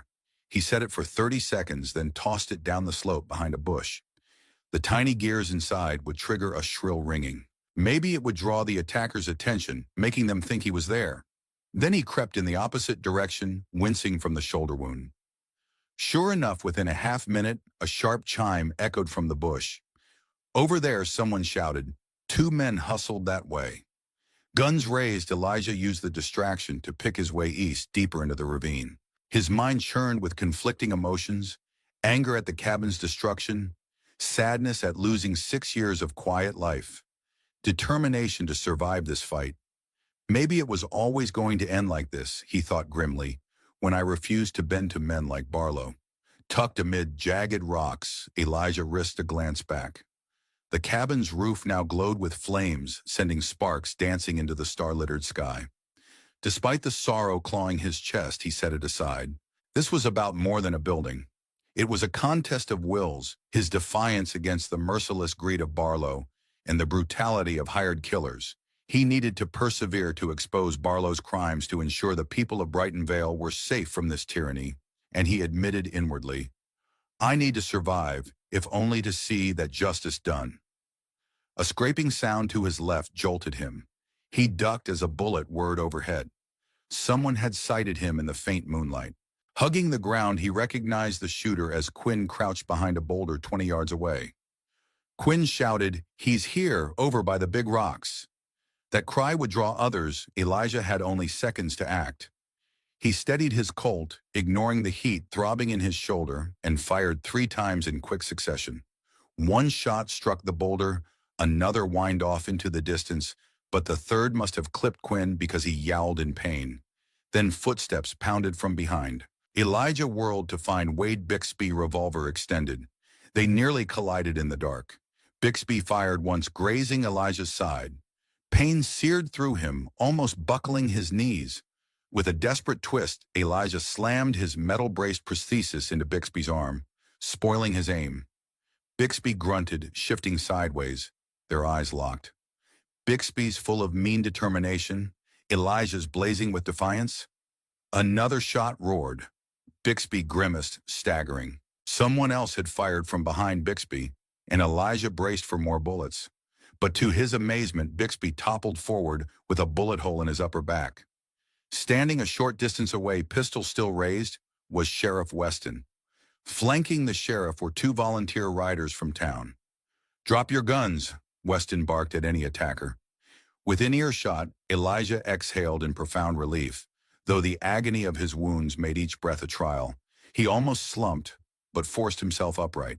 In the faint glow of the cabin's flames, he saw one of Weston's men galloping across the property, presumably to secure vantage. Another discharge cracked in the night, perhaps Quinn or Decker firing on the newcomers. A few shots responded in kind, and soon sporadic gunfire echoed among the hills. Spotting Elijah. Weston ran over, face lined with concern. You're hit, he growled, pulling Elijah behind partial cover. Hell, I wish we'd arrived sooner. We heard the shots from town, rounded up who we could. Thank you, Elijah rasped the words barely audible. They torched the cabin. Weston's gaze flicked to the inferno. We'll do what we can about the fire. First, let's deal with these men. A new volley of gunfire sprang from the shadows. One of Weston's volunteers cried out and fell. Cover him! Weston barked at the second volunteer, who dragged the wounded man behind a stone outcrop. Elijah's breath wheezed painfully. He clenched his teeth, focusing through the haze of pain. There's at least half a dozen, he said, maybe more. Quinn's wounded, Decker's down, Bixby's shot. But I haven't seen Poe or Barlow. Weston's expression hardened. If Barlow sent them, he's probably too cowardly to show up himself. Or maybe he's waiting for news. Elijah recalled Poe's cryptic conversation earlier that day. He suspected Poe might not be in this brawl at all. The assassin would prefer a surgical strike, not a chaotic firefight. In the chaos, Quinn crawled into a thin strip of moonlight, clutching his bleeding arm. He still held his revolver. Eyes wild, Weston spotted him and hollered, "Don't move, Quinn! Drop your weapon!" Quinn snarled in defiance, leveling the gun. Before he could fire, Weston put him down with a single shot to the chest.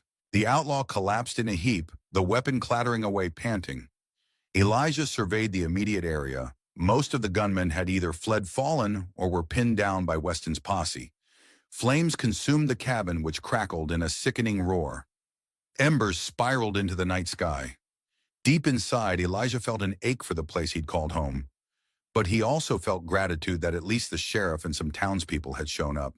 The fight might be won. Yet in the back of his mind loomed the specter of Marcus Poe and the fact that Callum Barlow still lurked in Brighton Vale. By the time dawn's light revealed the aftermath, the cabin was a smoldering ruin still hissing with steam, where Weston's volunteers had splashed buckets of water in a half-hearted attempt to quell the blaze. The structure's frame now lay in blackened timbers. Deputies moved among the wounded, rounding them up. 3 of Bixby's men were dead, including Bixby himself, and Quinn Decker, wounded badly, glowered from where he slumped against a rock, a deputy's gun trained on him. Another pair of outlaws had fled into the desert under cover of darkness, and the sheriff sent riders to track them. Elijah, patched with a bandage around his torso, and another on his shoulder, leaned wearily against a scorched fence post. Pain hammered in every heartbeat, but he refused to lie down. He gazed at the wreckage of his home, a strange numbness settling over him. 6 years of quiet living gone in one night of violence. Weston approached the lines in his face deeper than ever. "I'm sorry about your place," he said softly. "Doc Walters is on his way to check your wounds properly. We've got enough evidence here to link Barlow to an organized attack, testimonies from these men, the property destruction, the bank receipts tying them to Barlow. This might be enough to arrest him." Elijah let out a shaky breath, wincing from the pain. He'll deny it or say they acted on their own, but maybe with enough witness statements, we can corner him legally. "Where is Barlow now?" Weston shook his head. "Still at the boarding house last. I heard my deputy left a man there to keep watch, but Barlow wasn't about to come out in the night. He must know something went wrong, though. Word gets around." Elijah's teeth clenched. "He'll try to slip away once he hears Bixby is dead and the attack failed." "Likely," Weston agreed. "But I'll ride to town myself, see that he doesn't. Meanwhile, I want you to rest." Elijah tensed, scanning the smoking ruins. "I won't just lie here. Barlow's men tried to kill me. I can't sit idle. Poe might still be out there." He glanced around, half expecting the assassin to appear from behind a boulder. Weston steadied him with a hand. "You're no good to anyone if you bleed out. Let the doc fix you up. Then if you can ride, come to town. I'll confront Barlow publicly. Put him under arrest, or he'll run and we'll track him." A wave of dizziness made Elijah waver. He had lost more blood than he realized. Reluctantly, he let Weston guide him to where Doc Walters was laying out bandages beside one of the injured outlaws. Veronica Marsh arrived shortly after, cheeks pale, as she took in the devastation. She hurried to Elijah, kneeling by his side. "My God," she murmured, blinking back tears. "Your cabin." Elijah mustered a grim smile. "It's gone, but I'm still here. You warned me the day would come." He saw how her hand shook as she touched his bandaged shoulder. "I'm okay, thanks to the sheriff." She nodded shakily, eyes roving over the wreckage. "We've gathered enough documents, telegrams and testimonies to force a judge's hand." Elijah, if we can keep Barlow from fleeing the law, might finally do its job. He closed his eyes briefly. Let the law do its job, that used to be his creed. He had spent years living by a badge only to abandon it when that final mission ended in tragedy. Now circumstances demanded he place faith in the system once more. If Barlow runs, we'll catch him, he murmured. But what about Poe? I haven't seen any sign of him. He might be waiting for an easier shot. Veronica's gaze flicked to the horizon. The sheriff's men said they found no trace of him among the attackers. That means he's likely in town or somewhere else. I wish I had better news. Elijah's chest clenched. Even if Barlow was cornered, Poe could still fulfill his contract out of professional pride. A final showdown seemed inevitable, but first the more immediate matter beckoned arresting Barlow and ensuring the territory's legal machinery worked before he slipped away. With a heavy sigh, he let Doc Walters tend his wounds, preparing himself for the ride back to Brighton Vale, and whatever awaited them there. By late morning, Elijah felt strong enough to travel. His side and shoulder throbbed under fresh bandages, and Doc Walters warned him repeatedly about reopening wounds. But Elijah refused to stay behind while Weston confronted Barlow. Veronica offered to help him mount Moonshine, who had emerged unscathed from the night's chaos. Grateful for her steady hand, Elijah swung awkwardly into the saddle. The pain drew a hiss from his lips, but he forced himself upright. Glancing back at the scorched ruins, he wondered if he would ever return to rebuild, or if he was destined to start anew somewhere else. Weston's posse had grown by a few more volunteers from nearby ranches who'd heard the gunshots. They rode in a rough cluster, escorting the handful of captured outlaws, including the severely wounded Decker. Elijah led his mare near the front, Veronica riding double behind another volunteer, her arms tight around the man's waist. She was determined to see Barlow's arrest through, even if it meant bearing witness and providing the telegraphic evidence. As they neared Brighton Vale, the group drew cautious stares. The prisoners, bruised and bloodied, were bound across their saddles. The sheriff's men looked grim and dust-covered. At the sight of Elijah swaying slightly in the saddle, the townspeople realized this was no ordinary situation. Word traveled quickly along the boardwalks. They've had a shootout on Bancroft's land. Barlow's men attacked. Heads turned, whispers rose. A sense of something final loomed in the air. They halted outside the sheriff's office, which was a simple, one-story structure of rough timber. Weston gestured for his deputies to dismount and herd the prisoners inside for holding. Then he turned to Elijah. Stay put while I fetch Barlow. He said, I've enough evidence to put him in irons. We'll see if he cooperates peacefully. Elijah started to protest. He wanted to be present for the confrontation, but a wave of dizziness reminded him of his weakened state. Veronica dismounted from the volunteer's horse and approached. I'll go with Weston, she said. We need the telegrams and statements to make this official. He nodded in reluctant agreement, watching as she joined Weston and two other deputies heading up the street toward the boarding house. The next 20 minutes stretched painfully. Standing near the hitching rail, Elijah fought to keep upright. His breathing felt shallow. Several townsfolk hovered at a distance, concerned yet cautious. Some offered water, which he gratefully accepted. The midday sun climbed overhead, intensifying his discomfort. Finally, he heard raised voices. Down the street, Weston emerged from the boarding house with Callum Barlow in tow. Barlow was flanked by two deputies, but he walked tall, face flushed with anger. Veronica followed behind them, clutching a folder of documents. A small crowd trailed, evidently drawn by the spectacle of the all-powerful rancher under arrest. When they reached the sheriff's office, Weston halted. Callum Barlow, he declared loudly, ensuring bystanders heard, I'm placing you under arrest for conspiracy to commit murder, for hiring armed men to forcibly seize property, and for destruction of private property. You'll remain in custody until a circuit judge can review the evidence. Barlow's jaw clenched. Even now he radiated defiance. This is outrageous, he snarled. You have no authority to accuse me without proof. We have signed statements from your men, those who survived, Weston said curtly. We also have telegrams linking you to payments for Wade Bixby.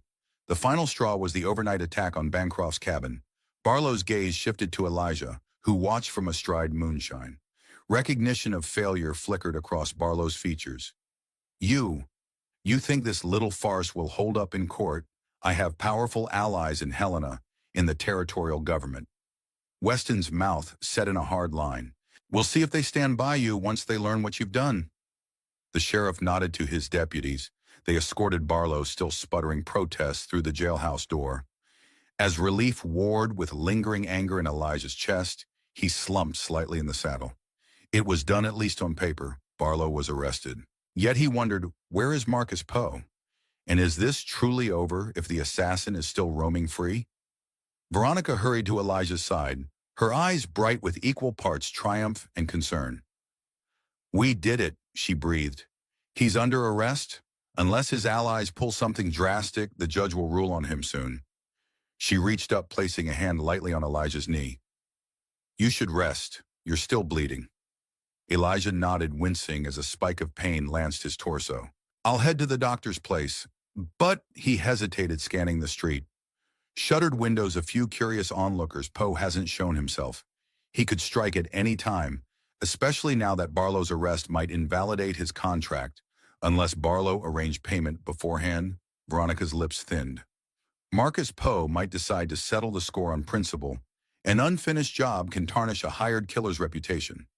Precisely, Elijah said, he might want the last word. He felt a wave of exhaustion, but pride and caution held him upright. "I'll be careful." Moving at a careful walk, he guided Moonshine down the street to Doc Walter's small infirmary, a clapboard house with a sign reading "Physician and Surgery." Inside, the doc examined him more thoroughly, shaking his head at the fresh, encrusted wounds. "You're lucky you aren't dead," he muttered. "Those bullets missed vital spots by inches." He cleaned and stitched Elijah's side and shoulder, admonishing him about infection. Elijah, half dazed with fatigue, thanked him and declined to remain in bed. The doc cursed under his breath, but knew there was little point arguing. The rest of the afternoon wore on. Elijah dozed fitfully in a chair outside the infirmary, one eye open for trouble. Veronica flitted in and out, bringing news that Barlow had tried to intimidate Weston with threats of legal retribution. The sheriff stood firm. By late afternoon, a telegraph arrived from the circuit judge, acknowledging the seriousness of the charges and promising a swift hearing. For the first time, there was a sense that the law might prevail. Still, the question of Poe's whereabouts cast a long shadow. Elijah recalled how Poe had told him to leave town or face the consequences. He might not care now that Barlow is behind bars, Elijah reasoned. But men like Poe rarely walk away from unfinished contracts. Something in the back of his mind whispered that the assassin would not simply depart. He would wait for an opening, possibly that very night. As evening settled, the sky turned a soft lavender. Elijah forced down some broth that Veronica brought him. "Try to keep up your strength," she urged gently. "If you need a place to stay, the loft above my telegraph office is empty. It's small but safer than the edges of town." A part of him balked at accepting charity, but it was better than sleeping unprotected in his ruined cabin's ashes. "All right," he said at last, voice hoarse. "Thank you."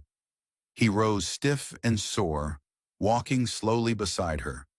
The telegraph office stood on the north side of Brighton Vale, a modest building with a front window labeled Messages and Accounts. Behind it, a short stairway climbed to a narrow loft used for storage. She opened the creaky door at the top and revealed a humble space, a cot, some wooden crates, and a single lamp. "I'll bring you extra blankets," Veronica offered, clearing some boxes. Elijah tested the cot, biting back a wince. "This will do fine," he managed. He laid the Colt Frontier on a crate near the bed within arm's reach.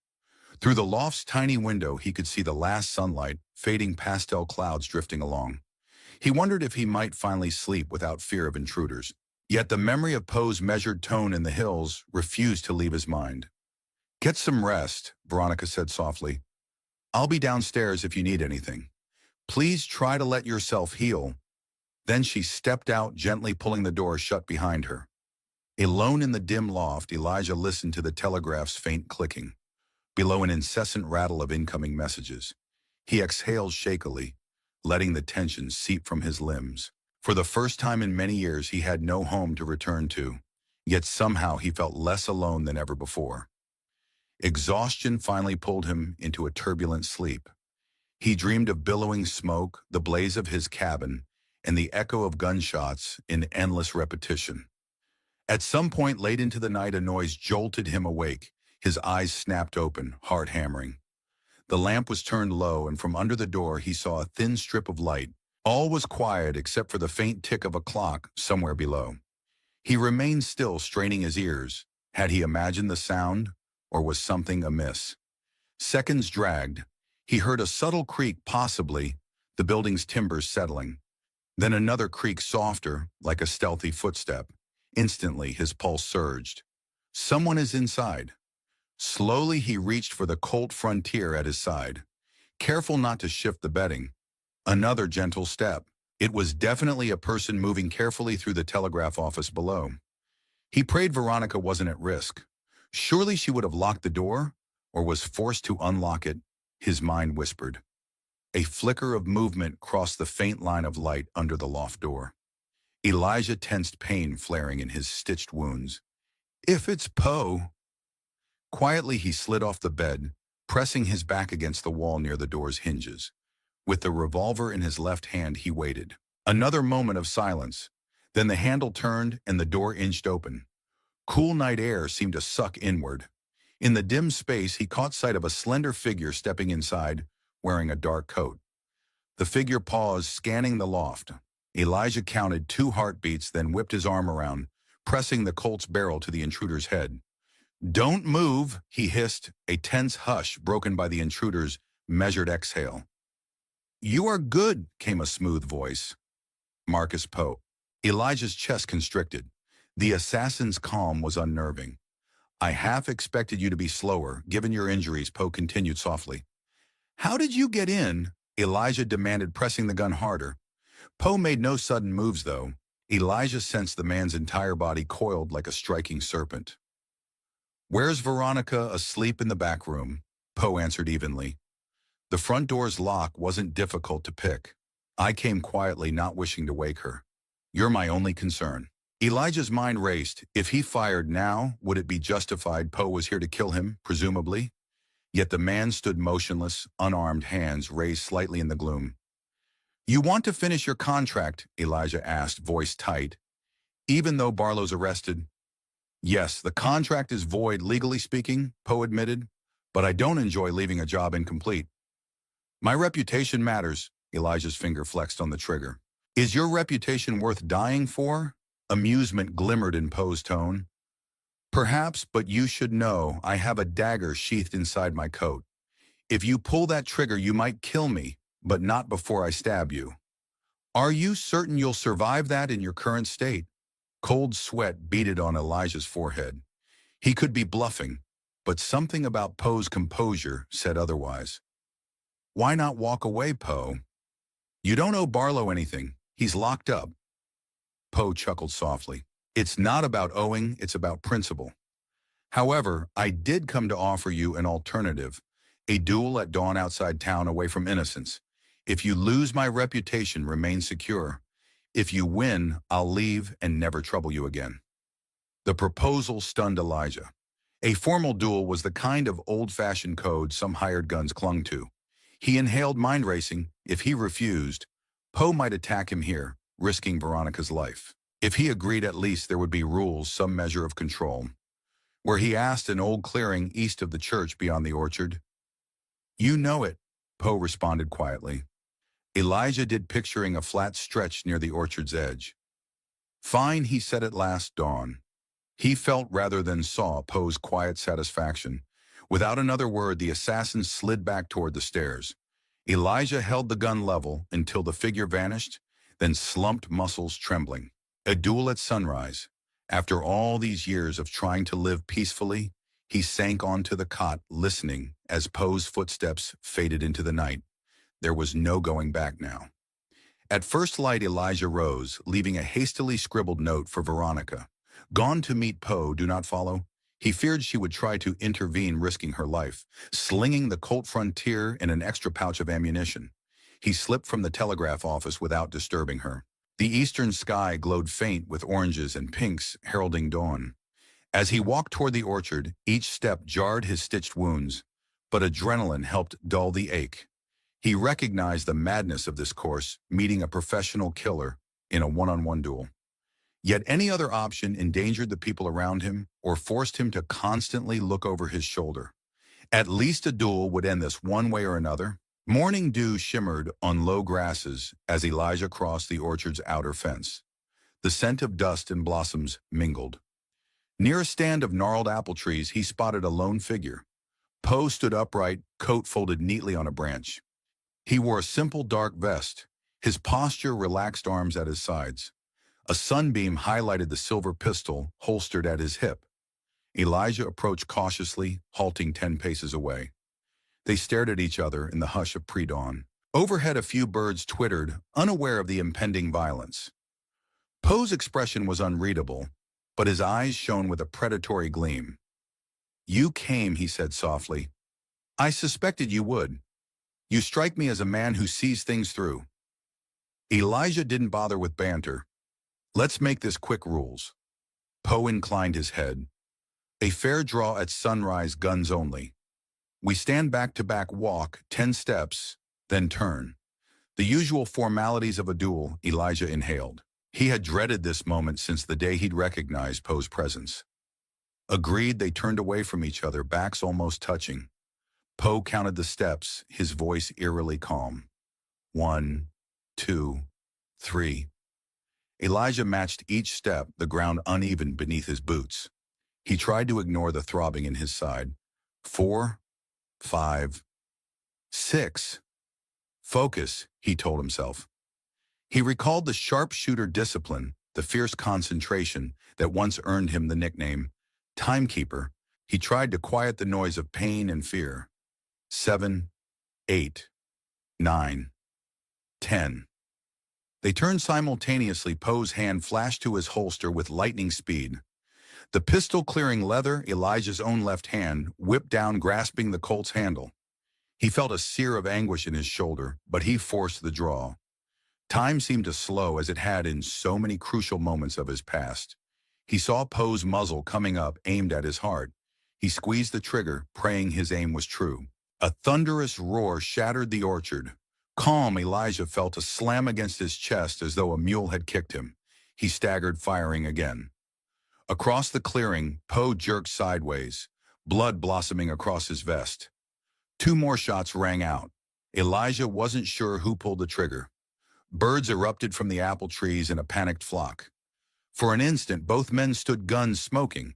Poe's eyes widened, and he dropped to one knee, pressing a hand to his abdomen. Elijah remained upright, though agony pulsed in his torso. He wasn't sure how badly he'd been hit. His vision blurred, but he kept his revolver raised. Poe's pistol slipped from his fingers as he coughed, blood staining his lips. They stared at each other, panting. Elijah swallowed hard, adrenaline warring with shock. Poe tried to speak, but only a ragged gasp emerged. Finally, he managed a whisper. "You are good," he said, surprise flickering in his fading gaze. "The rumors underplayed your speed." Elijah's own voice shook. "You gave me no choice." He watched as Poe collapsed fully, eyes flickering. The man's chest rose, once then stilled. Just like that, the famous assassin's life ended in a quiet orchard, never to threaten another. Elijah lowered his gun, heart thudding in his ears, consumed by mingled relief and sorrow for a pointless duel. Then a wave of dizziness seized him. He stumbled, dropping to his knees. Warm blood trickled from his chest wound. Darkness crept at the edges of his vision. When Elijah next became aware, he lay in the orchard grass, the sun higher in the sky. The air felt warm on his face and his body ached fiercely. Nearby voices called out in alarm. Then footsteps pounded, rustling the grass. He forced his eyes open, squinting at bright daylight. "Elijah," a voice cried, "Veronica Marsh." She knelt beside him, her breath hitching. Behind her, Sheriff Weston and Doc Walters appeared, each wearing a look of grim urgency. Elijah tried to speak, but only managed a dry croak. "You found me." Veronica nodded, tears sliding down her cheeks. "I saw your note too late. I feared you went to face Poe alone." She gestured at the still form lying a short distance away, Poe's body stained with dark blood. "We followed the tracks here." Weston crouched, scanning the scene, nodding at the evidence of a duel. "I should have guessed Poe would do this." Sighing heavily, he turned his attention to Elijah. "Doc, can you help him?" Doc Walters pried Elijah's shirt aside, muttering curses at the fresh bullet wound near his collarbone. "We'll do what we can. It's shallow enough. It might not be mortal." He motioned to the volunteers. "Get a stretcher. We'll carry him back to town." Elijah winced as they shifted him. Pain flared, and he nearly passed out again. But Veronica's hand held his, her warm grip anchoring him. "Stay with us?" she whispered fiercely. "Don't you dare go." He managed a faint nod. Time blurred while they hoisted him onto a makeshift stretcher from fence rails and blankets. The orchard swam around him in watery colors. His breathing came ragged. Each bump on the path back to Brighton Vale was pure agony. But eventually they reached Doc Walters' infirmary. The sheriff and volunteers cleared the way. Inside, Elijah drifted in and out of consciousness as the doc worked with practiced efficiency, cleaning and stitching the wound. The smell of disinfectant burned his nostrils. When coherent thought returned, he found himself propped in a bed, bandages swathing his chest. Slivers of late afternoon light crept through the curtains. Veronica sat in a chair nearby, face lined with exhaustion and relief. She stirred as he blinked. "Elijah." She breathed, leaning forward. "You're alive." He swallowed past a dry throat. "Poe," he rasped. She nodded solemnly. "Dead sheriff," confirmed it. Despite the dizzy ache, Elijah closed his eyes with relief. No more threat. Then he remembered Barlow. Is Barlow in jail? Veronica assured him. He ranted about bribing a judge. But with your testimony, the sheriff's report, and those telegrams, he'll be facing a string of felony charges. The circuit judge is coming in a few days. Barlow's men are scattered or captured. A wave of emotion coursed through Elijah. Relief, sadness, lingering rage at what he'd lost. "My cabin is gone," he murmured softly. Veronica's eyes filled with sympathy. "Yes, but the townspeople are already talking about rebuilding. A fundraiser is being organized enough. Folks valued your work and your kindness."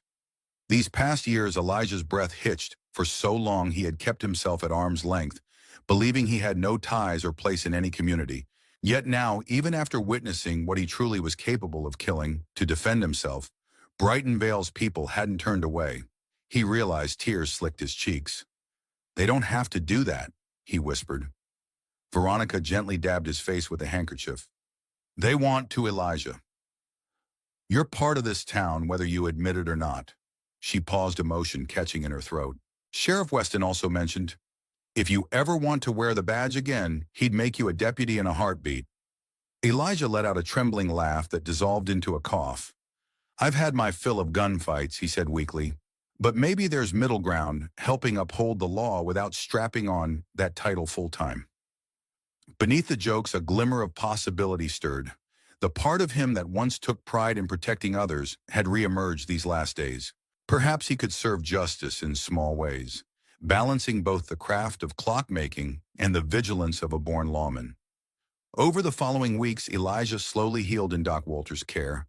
Veronica divided her time between the telegraph office, assisting the sheriff, and bringing Elijah fresh meals and bandage changes. Each day, the gossip about Barlow's downfall spread further.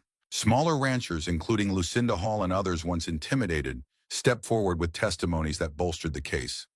The captured outlaws confessed to everything from barn burnings to kidnappings, each implicating Barlow as the orchestrator.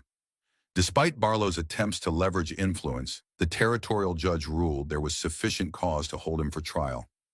The once mighty rancher languished in a jail cell, furious and powerless. The charred remains of Elijah's cabin became a pilgrimage spot for sympathetic neighbors. Some collected salvageable materials. Others left small tokens of support. Veronica relayed their well wishes to Elijah, who, grateful yet overwhelmed, thanked them humbly. Sheriff Weston assured him that once he fully recovered, the land was still his, and the community would help rebuild. Elijah realized that even though he had lost the physical home, he had found a sense of belonging he'd never felt before. One bright morning, as Elijah managed to walk outside the infirmary on his own, leaning on a cane and still swathed in bandages, a small crowd gathered. It included Veronica Sheriff Weston, Lucinda Hall, Bert Avery, Danny the stable hand, and a few others from around town. They stood in the dusty street watching as Elijah stepped gingerly onto the boardwalk. Sheriff Weston spoke first, voice carrying quiet respect. You pulled through Bancroft good to see you on your feet again. Elijah nodded, offering a faint smile. Couldn't have done it without all of you. Veronica sidled up, setting a gentle hand on Elijah's arm. We have a surprise. She nodded toward Bert Avery, who cleared his throat shyly and held out a small envelope. Inside were slips of paper pledges from townspeople. A roof beam from the blacksmith, lumber from the mill nails, and hardware from the mercantile labor from the farmhands. They had effectively organized a rebuilding fund. Elijah stared at them, speechless. The last time he'd relied on others back in the days of the deputy marshal, things had ended in tragedy. Yet here they were reaching out with generosity and trust. I don't know what to say, he stammered, eyes misting. Lucinda Hall offered a confident nod. You've done a lot for us, Elijah. Fixed our clocks, offered a hand when we needed it, and now you've risked life and limb to stand against Barlow. We help our own here. Danny grinned. Wait till you see the designs for the new place. Mr. Jordan from the hotel is sketching a layout, bigger, stronger. Even with a proper workshop attached, touched beyond words, Elijah managed only a choked, thank you. He glanced at Veronica, who beamed through glistening eyes. This is what it's like, he realized with a surge of emotion, to be part of a community. To have people stand behind you and not just rely on your own shoulders. They shared quiet laughter at his speechlessness, then turned the moment lighter by discussing logistics. Sheriff Weston planned to keep Barlow locked up until the trial date. Meanwhile, the volunteer ranchers and townsmen would head out to Elijah's property in a few days to start clearing debris. Elijah, though still weak, vowed to help in whatever way he could manage. As they dispersed, each returning to daily tasks, Elijah remained on the boardwalk with Veronica. The sun shone on them, warm and hopeful. Congratulations, she said softly, slipping her hand through the crook of his elbow, careful not to press his bandaged wounds. You're going to have a fresh start, bigger than before. I hear. He gazed at the sky, the weight of the past months lifting. A new home, new possibilities, he murmured. He turned to her, voice low. Veronica, I want you to be part of that new beginning. Color rose in her cheeks, but her eyes gleamed. I'd be honored, she answered simply, as though it was the most natural request in the world. They walked slowly down the sunlit street together. The day was uncharacteristically bright and cool, as if the storms of conflict had passed. For the first time in many years, Elijah felt not the burden of guilt and old scars, but the stirring of genuine hope. Yes, he had lost a cabin, spilled blood, and confronted a lethal assassin in a final duel.